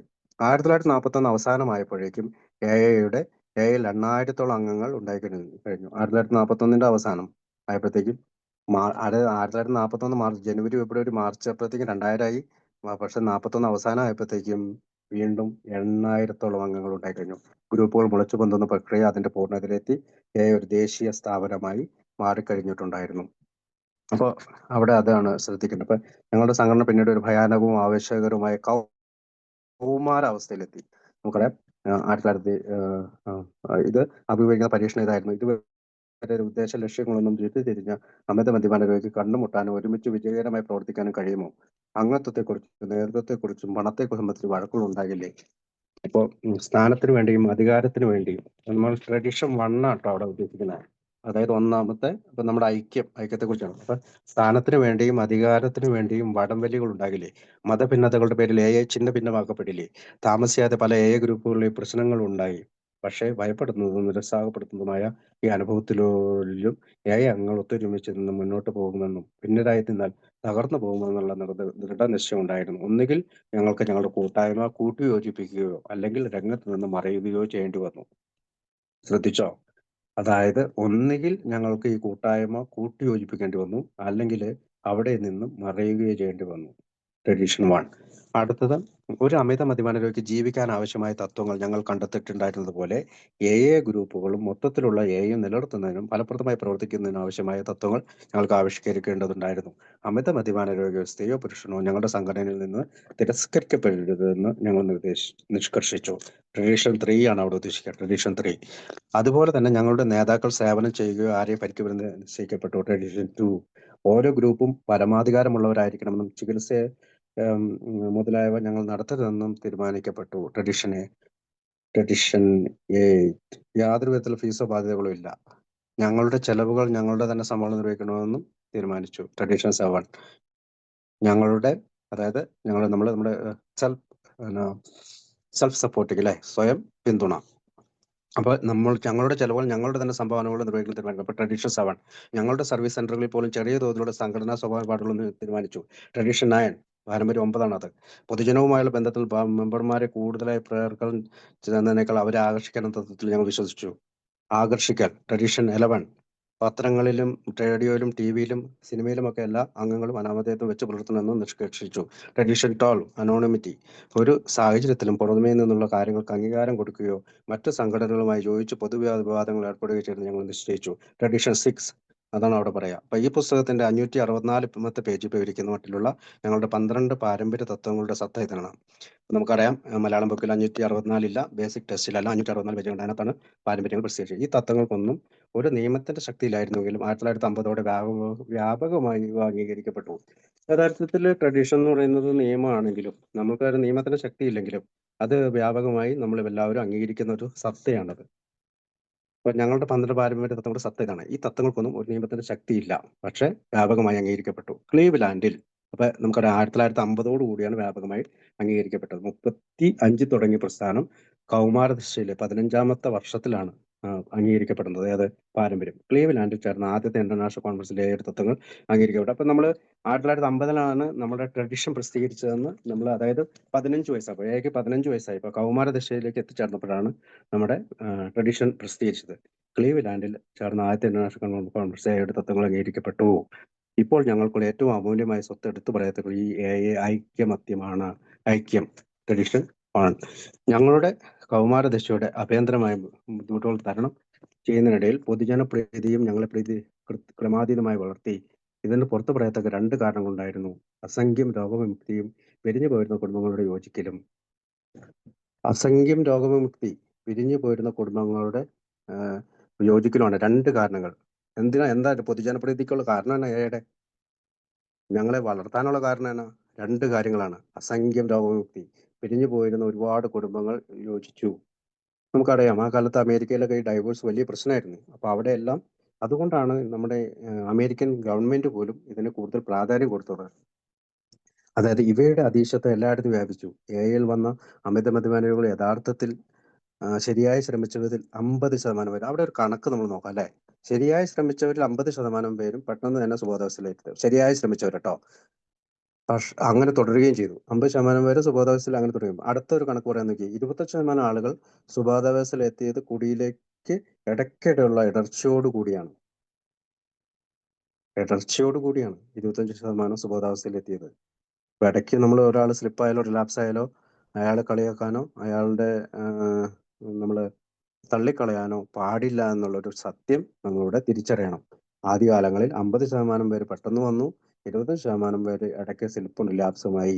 അപ്പൊ അവരോട് നമ്മൾ കരുണയോടുകൂടി പെരുമാറണമെന്നുള്ളൊരു വ്യംഗ്യാർത്ഥത്തോടെ അതിനകത്ത് വരുന്നുണ്ട്. എയിൽ തുടർന്ന് മറ്റാളുകൾ നല്ല പുരോഗതി കാണിച്ചു. 1000-ഓളം ആളുകൾ ഏതാനും മീറ്റിങ്ങുകൾ പങ്കെടുക്കുകയും ഈ പ്രോഗ്രാം തങ്ങൾക്ക് ആവശ്യമില്ലെന്ന് അതൊക്കെ ആദ്യമൊക്കെ തീരുമാനിക്കുകയും ചെയ്തു. 1000-ഓളം ആളുകൾ ആദ്യമൊക്കെ വന്നിട്ട് പ്രോഗ്രാം ഞങ്ങൾക്ക് ആവശ്യമില്ലെന്ന് ആദ്യമൊക്കെ തീരുമാനിച്ചു. പക്ഷെ കാലം മുന്നോട്ട് നീങ്ങിയപ്പോൾ ഈ കൂട്ടത്തിൽ വലിയൊരളവിലുള്ള ആളുകൾ ഏതാണ്ട് 2/3 പേർ മടങ്ങി വരാൻ തുടങ്ങി. നമ്മൾ ശ്രദ്ധിച്ചറിയാം ആൽക്കോളിക്സ് അനോണിമസിന്റെ ഞാനൊക്കെ വരുമ്പോൾ ഉണ്ടായിരുന്ന ആളുകൾ പിന്നീട് കാലങ്ങൾ കഴിഞ്ഞപ്പോൾ മടങ്ങി വരാൻ തുടങ്ങി. മടങ്ങി വന്ന് നമ്മുടെ ഗ്രൂപ്പിൽ നിൽക്കുന്നുണ്ട്. ഇപ്പൊ നമ്മുടെ ഇപ്പൊ ഈ പറയുന്ന ഒരു 4-5 വർഷത്തെ ഈ ഓൺലൈൻ മലയാളം മീറ്റിംഗ് എടുക്കുമ്പോൾ തന്നെ ആദ്യ കാലഘട്ടത്തിൽ വന്നവർ പോയവർ പിന്നെ തിരിച്ചു വന്നിട്ടുണ്ട്. അപ്പൊ എത്രയാ 1/3. അപ്പൊ എത്രയാ 85% ആളുകൾ തിരിച്ചു വന്നു എന്ന് പറയാം. അപ്പൊ ചിലപ്പോൾ പറയാനുണ്ട് 2024 ആകുമ്പോൾ 3% ആളുകൾ ഇപ്പോൾ ഉള്ളൂ എന്നൊക്കെ പറയും. 100 വരുമ്പോൾ 3% ഉള്ളൂ എന്ന് പറയും. അപ്പൊ അത് നമുക്ക് കണക്കെടുക്കാൻ പറ്റില്ലാത്തതുകൊണ്ട് നമ്മളത് കൂടുതൽ അന്നത്തെ കാലത്തെ ഒരു റിക്കവറി റേറ്റ് ആണ് പറയുക. അപ്പോൾ എയുടെ വിപുലമായ അംഗീകാരം നേടലിനാണ് മറ്റൊരു കാരണം അതിന്റെ സുഹൃത്തുക്കളുടെ വിലമതിക്കാത്ത സേവനങ്ങളാണ്. അപ്പൊ ആദ്യത്തെ പൊതുജന സമൃദ്ധിയുടെ പ്രീതിയുടെ കാരണം അസംഖ്യ രോഗമുക്തിയും പിരിഞ്ഞു പോരുന്ന കുടുംബങ്ങളുടെ അതായത് ഡൈവേഴ്സ് ആകുന്ന അല്ലെങ്കിൽ അങ്ങോട്ടും ഇങ്ങോട്ടും മാറി നിൽക്കുന്ന കുടുംബങ്ങളുടെ കൂട്ടിയോജിപ്പിക്കലാണെങ്കിൽ രണ്ടാമത്തെ കാരണം നമ്മുടെ ഫ്രണ്ട്സാണ്. അതായത് ആൽക്കോളിക്സ് അനോണിമസിന്റെ ഫ്രണ്ട്സ്, ഡോക്ടർമാര്, പുരോഹിതന്മാര്, ജഡ്ജി, കോർട്ട് എല്ലാവരും. അപ്പൊ അതിനകത്ത് ആരൊക്കെ പറയണെന്ന് വെച്ചാൽ വൈദ്യശാസ്ത്ര രംഗം, മതം, പത്രങ്ങൾ കൂടാതെ അസംഖ്യം സുഹൃത്തുക്കൾ എന്നിവയൊക്കെ ഞങ്ങളുടെ സമർത്ഥവും സ്ഥിരമായ അഡ്വക്കേറ്റുമാരായി. നമ്മൾക്ക് വേണ്ടി വാദിച്ചു അവർ. ആൽക്കോളിക്സ് അനോണിമസിലേക്ക് പോകൂ, നിങ്ങൾക്ക് രക്ഷപ്പെടാൻ സാധിക്കും, അത് അങ്ങനെയാണ് ഇങ്ങനെയാണെന്നൊക്കെ പറഞ്ഞ് നമ്മളെ പറഞ്ഞു. അവരുടെയൊക്കെ പിന്തുണ ഇല്ലായിരുന്നുവെങ്കിൽ വളരെ ചെറിയ പുരോഗതി കാണിക്കാൻ മാത്രമേ ഞങ്ങൾക്ക് കഴിയുമായിരുന്നുള്ളൂ. പലപ്പോഴും നമ്മൾ ഡോക്ടർമാരെ അവഗണിക്കുന്നു, പലപ്പോഴും നമ്മൾ അച്ഛന്മാരെ അവഗണിക്കുന്നു, പലപ്പോഴും നമ്മൾ പല കാര്യങ്ങളും നമ്മുടെ കൂട്ടുകാരെ അവഗണിക്കുന്നുണ്ട് എങ്കിൽ ഈ ഒരു വാക്ക് നമ്മൾ ശ്രദ്ധിക്കണം. അവരുടെയൊക്കെ പിന്തുണ ഇല്ലായിരുന്നുവെങ്കിൽ വളരെ ചെറിയ പുരോഗതി കാണിക്കാൻ മാത്രമേ ഞങ്ങൾക്ക് കഴിയുമായിരുന്നുള്ളൂ. എയുടെ വൈദ്യശാസ്ത്ര രംഗത്ത് മതങ്ങളിൽ ഉണ്ടായിരുന്ന പ്രാരംഭ സുഹൃത്തുക്കളെ പറ്റി ഈ പുസ്തകത്തിന്റെ ഇനിയുള്ള താളുകളിലും കാണാവുന്നതാണ്. അപ്പം എയുടെ വൈദ്യശാസ്ത്ര രംഗത്തുള്ള മതങ്ങളിലുണ്ടായിരുന്ന ധാരാളം ആളുകൾ നമുക്ക് വേണ്ടി ഇതൊക്കെ എഴുതി തന്നിട്ടുണ്ട്. ഇപ്പൊ ആൽക്കോളിക്സ് അനോണിമസ് എന്ന് പറയുന്നത് മതപരമായ ഒരു സംഘടനയല്ല, ഒരു പ്രത്യേക ചികിത്സാ പദ്ധതി അതിനില്ല. പക്ഷെ ഞങ്ങൾ വിവിധമായ വൈദ്യശാസ്ത്ര രംഗത്തുള്ളവരും മതങ്ങളിലുള്ളവരുമായി സഹകരിക്കാറുണ്ട്. Cooperation, not അബിലിയേഷൻ. നമ്മളെല്ലാ വൈദ്യശാസ്ത്രത്തിലുള്ള ഡോക്ടർമാര്, ശാസ്ത്രജ്ഞന്മാര്, അച്ഛന്മാര് ഇവരൊക്കെയായിട്ട് സഹകരണമുണ്ട്, കോഓപ്പറേഷൻ. ചില ബ്രിഡ്ജിങ് ദ ഗ്യാപ്പ് എന്നൊക്കെ പറഞ്ഞുകൊണ്ട് നമ്മൾ ചില ചികിത്സാ കേന്ദ്രങ്ങളുമായിട്ട് സഹകരണമുണ്ട്. പക്ഷെ ഒരിക്കലും അഫിലിയേറ്റ് ചെയ്യുന്നില്ല, അവരുമായിട്ട് പൂർണ്ണമായി സംയോജിച്ച് പ്രവർത്തിക്കുന്നില്ല. നമ്മൾ സെപ്പറേറ്റ് എൻറ്റിറ്റി ആയിട്ട് നിന്നുകൊണ്ട് തന്നെ നമ്മൾ അവരുമായിട്ട് സഹകരിക്കാറുണ്ട്. അതാണ് അവിടെ ശ്രദ്ധിക്കേണ്ട ആ പാരഗ്രാഫിൽ പറയുന്നത്. അപ്പൊ അടുത്തത്, ആൽക്കഹോൾ വ്യക്തികളെ ബഹുമാനിക്കാത്ത കൂട്ടത്തിലായതുകൊണ്ട് ഞങ്ങൾ ശരിക്കും അമേരിക്കയുടെ ഒരു പരിച്ഛേദമാണ്. മറ്റു വിദൂര പ്രദേശങ്ങളിലും ഇതുപോലുള്ള ജനാധിപത്യപരമായ തുലനാവസ്ഥ നടന്നുകൊണ്ടിരിക്കുകയാണ്. ഓരോ വ്യക്തിയുടെയും മതവിശ്വാസത്തിന്റെ പശ്ചാത്തലത്തിൽ പറഞ്ഞാൽ ഞങ്ങളുടെ കൂട്ടത്തിൽ കത്തോലിക്കരുണ്ട്. ഏതൊക്കെ വിഭാഗക്കാരുണ്ടെന്ന് പറയാം. കത്തോലിക്കരുണ്ട്, പ്രൊട്ടസ്റ്റന്റുകാരുണ്ട്, ജൂതന്മാരുണ്ട്, ഹിന്ദുക്കളുണ്ട്, മുസൽമാരുണ്ട്, ബുദ്ധമതക്കാരുണ്ട്. ഞങ്ങളുടെ കൂട്ടത്തിലെ 15%, 1950 കണക്ക് വെച്ചിട്ട് എന്താണ്, 15% സ്ത്രീകൾ. അപ്പൊ ഇപ്പൊ ഒരു കണക്ക് വെച്ചിട്ട് 50 സ്ത്രീകളുണ്ടെന്ന് പറഞ്ഞു. 50 പുരുഷന്മാർ, 50 സ്ത്രീകളുണ്ടെന്നാണ് പറയപ്പെടുന്നത്. അപ്പോൾ ഒരു വർഷം 20% എന്ന തോതിൽ ഞങ്ങളുടെ അംഗത്വം വർദ്ധിക്കുന്നു. നാളെ ഇതുവരെ നിരവധി ദശലക്ഷക്കണക്കിനുള്ള ശക്തമായ അമിതമദ്യപാന രോഗങ്ങൾക്കുള്ളിൽ ഒരു നേരിയ വിള്ളലിന്റെ സ്ഥാനം മാത്രമേ ഞങ്ങൾക്ക് നേടാനുള്ളൂ. അപ്പൊ നമുക്കൊന്ന് ശ്രദ്ധിച്ചു നോക്കിയേ, ദശലക്ഷക്കണക്കിനുള്ള ശക്തമായ അമിതമദ്യപാന രോഗമുള്ളവർക്കിടയിൽ ഒരു ചെറിയ വിള്ളലിന്റെ സ്ഥാനം മാത്രമേ ഞങ്ങൾക്ക് നേടാനായിട്ടുള്ളൂ. കാരണം നമ്മുടെ 2 മില്യൺ ഇപ്പൊ നമ്മുടെ ശാഖയായി ഞങ്ങളുടെ വളർച്ചയ്ക്ക് മദ്യപാന രോഗത്തിന്റെ ഒരു അംശം മാത്രമേ സ്പർശിക്കാനേ കഴിഞ്ഞിട്ടുള്ളൂ. ആൽക്കഹോളിക്കിനുള്ള ചികിത്സയുടെ കാര്യത്തിൽ ഞങ്ങൾക്കൊരു കുത്തകയുമില്ല. പ്രത്യേക അതൊരു വാക്കാണ്.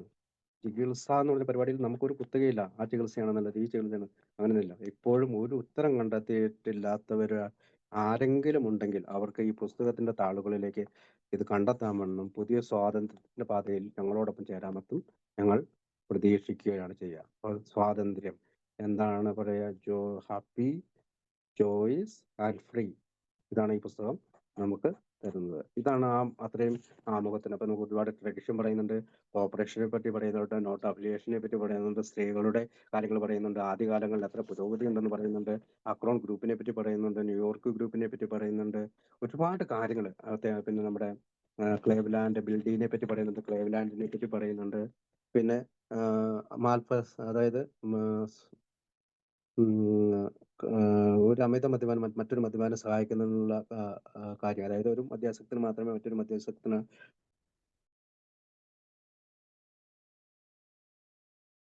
ആയിട്ടുള്ള കാര്യം പറയുന്നുണ്ട്. തിരുക്കോട്ടനെ പുണ്യവാളൻ എന്ന് വിളിക്കുന്നുണ്ട്, പറയുന്നുണ്ട്. മറ്റ് അങ്ങനെയുള്ള കാര്യങ്ങളാണ് മെയിനായിട്ട് ആ പാരഗ്രാഫിൽ പറയുന്നത്, ആമുഖം പറയുന്നത്. അടുത്തത് 3-ാം പതിപ്പിന്റെ ആമുഖം. സമയം ഉണ്ടല്ലോ, പവർ ടു രാഷേട്ടൻ.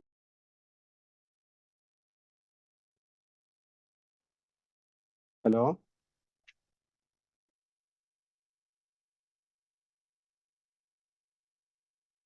ഞാൻ പറയണ കേൾക്കുന്നുണ്ടോ? കേൾക്കാം ചേട്ടാ. 3-ാം പതിപ്പിന്റെ ആമുഖം വായിക്കണം. ഹലോ സുജേട്ടോ, വായിക്കടാ. 3-ാം പതിപ്പിന്റെ ഹലോ. 3-ാം പതിപ്പിന്റെ ആമുഖം 1976 മാർച്ചിൽ ഈ 3-ാം പതിപ്പ് പ്രസിൽ എത്തുമ്പോൾ ലോകത്താകമാനം ആൽക്കഹോളിക്സ് അനോണിമസ് ഏതാണ്ട് 90 രാജ്യങ്ങളിലായി 28,000 ഗ്രൂപ്പുകളിൽ 10 ലക്ഷം അംഗങ്ങൾ ഉണ്ടായിരിക്കും. അമേരിക്കൻ ഐക്യനാട് മിഡ് നൈറ്റ് സ്റ്റാറിൽ ഞാനാ മോഡറേറ്റ് ചെയ്യുന്നത്. അതിനകത്ത് ഷിബു ചേട്ടൻ മറ്റേ ബിഗ് ബുക്കിനെ പറ്റി വിശദീകരിക്കുക.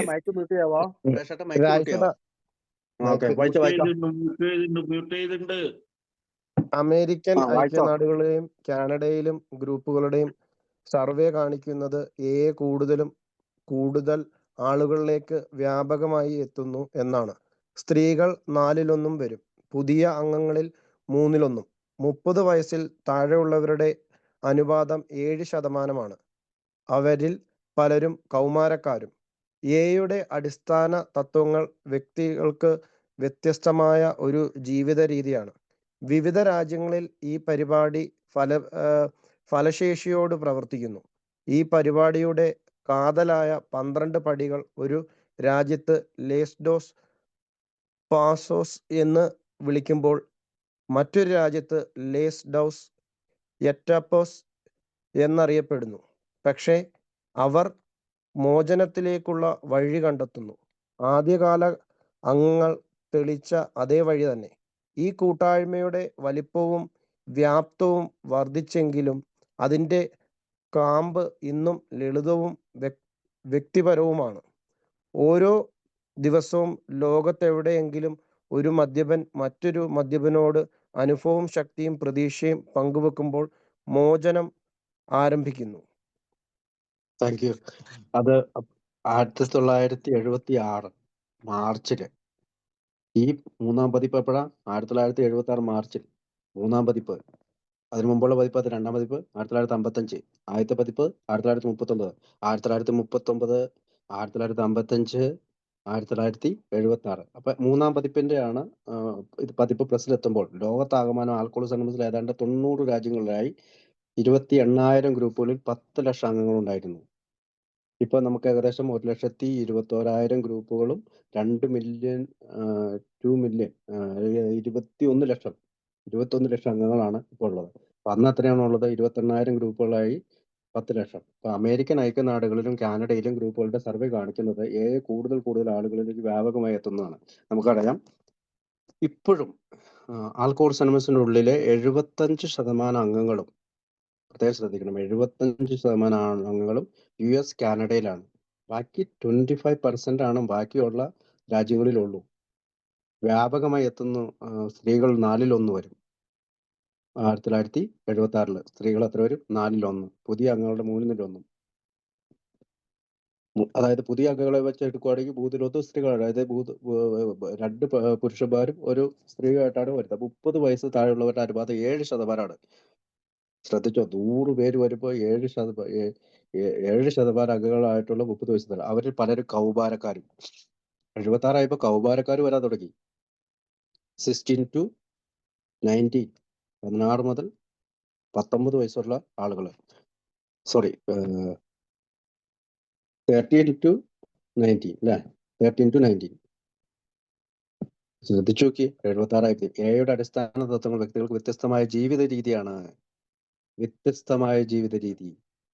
Manner of living. വിവിധ രാജ്യങ്ങളിൽ ഈ പരിപാടി ഫലശേഷിയോടെ പ്രവർത്തിക്കുന്നു. ഈ പരിപാടിയുടെ കാതലായ 12 പടികൾ രാജ്യത്ത് ലോസ് ഡോസ് പാസോസ്, പാസിറ്റോൺ എന്നുള്ള അർത്ഥത്തിലാണ്. ഇന്ന് വിളിക്കപ്പെടുമ്പോൾ മറ്റൊരു രാജ്യത്ത് ലേസ് ഡൗസ് എറ്റാപ്പോസ് എന്നറിയപ്പെടുന്നു. പക്ഷേ അവർ മോചനത്തിലേക്കുള്ള വഴി കണ്ടെത്തുന്നു. അപ്പൊ ഫ്രഞ്ച്, വേറെ ഏതെങ്കിലും ഭാഷ, സ്പാനിഷ് ആയിട്ടൊക്കെയാണല്ലോ പറയണേ. പക്ഷെ അവർ മോചനത്തിലേക്കുള്ള വഴി കണ്ടെത്തുന്നു. റിക്കവറി. ആദ്യകാല അംഗങ്ങൾ തെളിച്ച അതേ വഴി തന്നെ, വേറെ വഴിയൊന്നുമല്ല. 1935 ആദ്യകാല അംഗങ്ങൾ വിളിച്ച അതേ വഴി തന്നെ. ഈ കൂട്ടായ്മയുടെ വലിപ്പവും വ്യാപ്തിയും വർദ്ധിച്ചെങ്കിലും അതിന്റെ ഉൾക്കാമ്പ് ഇന്ന് ലളിതവും വ്യക്തിപരവുമാണ്. ശ്രദ്ധിച്ചോ, വ്യക്തിപരമാണ്. ലളിതാണ്, വ്യക്തിപരമാണ്. എന്താണ്? ഓരോ വ്യക്തികളും അവരവരുടെ മനസ്സിലാക്കലിനും അറിവിനും കഴിവിനും വെച്ചാണ് പ്രോഗ്രാം ചെയ്യുക. ഓരോ ദിവസവും ലോകത്ത് എവിടെയെങ്കിലും ഒരു മദ്യപൻ മറ്റൊരു മദ്യപനോട് അനുഭവവും ശക്തിയും പ്രതീക്ഷയും പങ്കുവെക്കുമ്പോൾ മോചനം ആരംഭിക്കുന്നു. ഈ ലോകത്ത് എവിടെയെങ്കിലും ഒരു മദ്യപൻ മറ്റൊരു മദ്യപാനോട് സംസാരിക്കുമ്പോൾ മോചനം ആരംഭിക്കുകയാണ്. അപ്പോൾ അടുത്ത 1955 141 രാജ്യങ്ങളായി 89,000 ഗ്രൂപ്പുകളായി AI പ്രവർത്തിക്കുന്നു. അപ്പോൾ 1995 ആയപ്പോൾ 141 രാജ്യങ്ങളിൽ 89,000. 1995 ആയപ്പോഴത്തേക്കും AI 3/1 സ്ത്രീകളും 5/1 30 അതിന് താഴെയുള്ള വയസ്സുള്ളവരാണ്. 3/1 സ്ത്രീകളും പിന്നെ ഉള്ളവര് 5/1 30 അതിന് താഴെയുള്ള വയസ്സുള്ളവരാണ് എന്നാണ് ആ ഭാഗം പറയുന്നത്. അപ്പോൾ ഇനി വേറെ ആർക്കെങ്കിലും എന്തെങ്കിലും പറയാനുണ്ടെങ്കിൽ കൂട്ടിച്ചേർക്കാം. ഇനി ഒരു ഇതും കൂടി ഉള്ളൂ, മുഖമൊഴിയും കൂടി ഉള്ളൂ. അത് വേണമെങ്കിൽ വായിക്കാൻ ചേട്ടാ. ഞാൻ വായിച്ചു തരാം. കേൾക്കാണ്ടോ ശിവേട്ടാ? കേൾക്കുന്നുണ്ട്. ഓക്കെ. ഒരു നിങ്ങളുടെ കയ്യിലെത്തിയിരിക്കുന്ന ഈ ഗ്രന്ഥം 1939 ആദ്യമായി പ്രസിദ്ധീകരിക്കുമ്പോൾ അംഗസംഖ്യ വെറും 100 ആയിരുന്നു. അതിനുശേഷം ഈ പുസ്തകം 30 ഭാഷകളിലേക്ക് വിവർത്തനം ചെയ്തിട്ടുണ്ട്. ഈ പരിഭാഷ പ്രസിദ്ധീകരിക്കാൻ ഉദ്ദേശിക്കുന്ന 1997 വസന്തകാലത്ത് ലോകത്താകമനം 142 രാജ്യങ്ങളിലായി 89,000 ഗ്രൂപ്പുകളും 20 ലക്ഷത്തിലധികം അംഗസംഖ്യയും ആൽക്കഹോളിക്സ് അനോണിമസിൽ ഉള്ളതായി കണക്കാക്കുന്നു. മാറ്റമില്ലാതെ തുടരുന്ന മദ്യപാന രോഗത്തിൽ നിന്നുള്ള സുഖപ്പെടൽ പദ്ധതിയാണ് ഈ ഗ്രന്ഥത്തിന്റെ ഉള്ളടക്കം. അരനൂറ്റാണ്ട് മുമ്പുള്ള അമേരിക്കൻ സാമൂഹ്യ ജീവിതത്തിന്റെ ചില പ്രകടനങ്ങളും നിരീക്ഷണങ്ങളും ഈ ഗ്രന്ഥത്തിൽ പ്രതിഫലിക്കുന്നുണ്ടെങ്കിലും പരിപാടിയുടെ അന്തസത്ത ഏത് സംസ്കാരത്തിലും ഉത്കൃഷ്ടം തന്നെ. ഇതിന്റെ അടിസ്ഥാന തത്വങ്ങൾ ഭേദമന്യേ ലോകത്തെവിടെയുമുള്ള വ്യക്തികൾ വിജയകരമായി പരീക്ഷിച്ചു നോക്കിയതാണ്. ഭാഷാപരമായ അന്തരങ്ങൾ, സാമൂഹികമോ തൊഴിൽപരമോ ആയ സ്ഥാപനങ്ങൾ, ലിംഗവർഗ ഭേദങ്ങൾ എന്നല്ല ഏതൊരു അതിർവരമ്പുകളെയും അതിശയിച്ചുകൊണ്ട് യുടെ സന്ദേശം ഫലവത്തായി ലോകത്താകമനം പ്രചരിക്കുന്നു. സ്നേഹത്തിൽ വേരൂന്നിയ വേദനയുടെ ഈ സന്ദേശം ചുറ്റുപാടുകളുടെയും പാരമ്പര്യത്തിന്റെയും ചാബല്യങ്ങളെ അതിജീവിക്കുന്നു.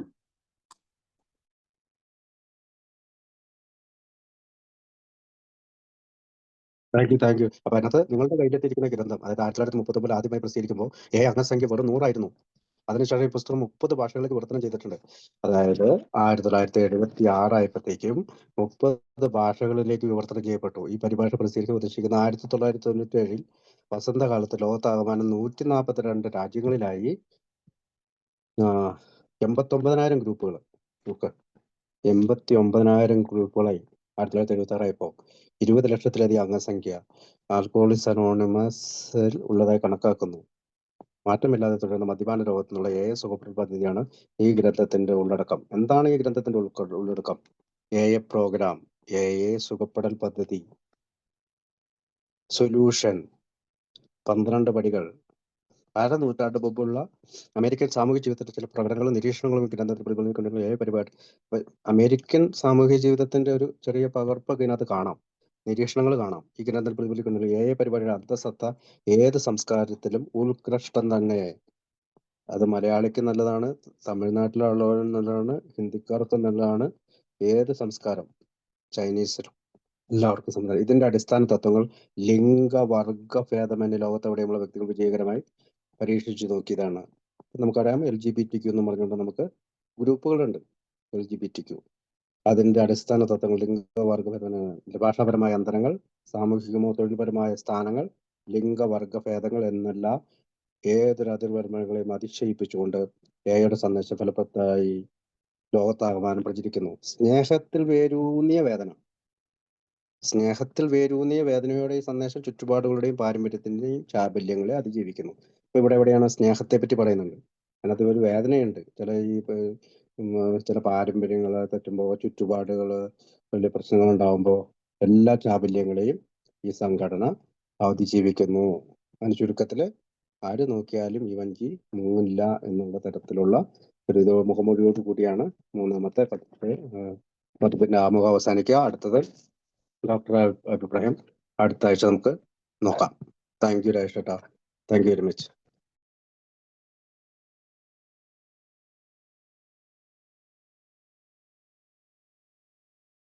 വേറെ ആർക്കെങ്കിലും എന്തെങ്കിലും? വിനയേട്ടൻ വല്ല കൂട്ടിച്ചേർക്കാനുണ്ടോ? വിനയേട്ടൻ പോയോ? ബിജോയ് ഉണ്ടോ? ബിജോയ് ഇല്ലല്ലോ. ബിജോയ് വരുമെന്ന് പറഞ്ഞു. വിനയേട്ടൻ എന്തെങ്കിലും കൂട്ടിച്ചേർക്കാവോ? ഞാൻ പറഞ്ഞ കേൾക്കാവോ? ഹലോ, ഞാൻ പറയുന്നത് കേൾക്കാവോ? കേൾക്കാം.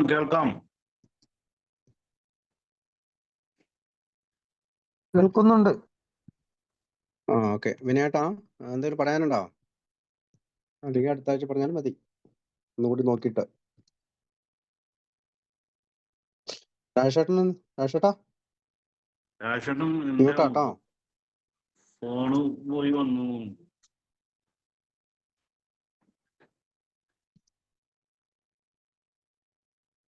മീറ്റിംഗ് അവസാനിപ്പിക്കാൻ സമയമായി.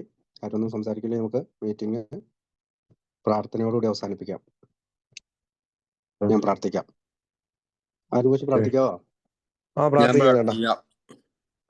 ജോളിച്ചു പ്രാർത്ഥിച്ചോ. പ്രാർത്ഥന. ദൈവമേ, മാറ്റുവാൻ പറ്റാത്തവയെ പറ്റാത്തവയെ സ്വീകരിക്കുവാനുള്ള പ്രശാന്ത മനസ്സുതയും മാറ്റുവാൻ പറ്റുന്നവയെ മാറ്റുവാനുള്ള ധൈര്യവും ഇവയെ തമ്മിൽ വേർതിരിച്ചറിയുവാനുള്ള വിവേകവും ഞങ്ങൾ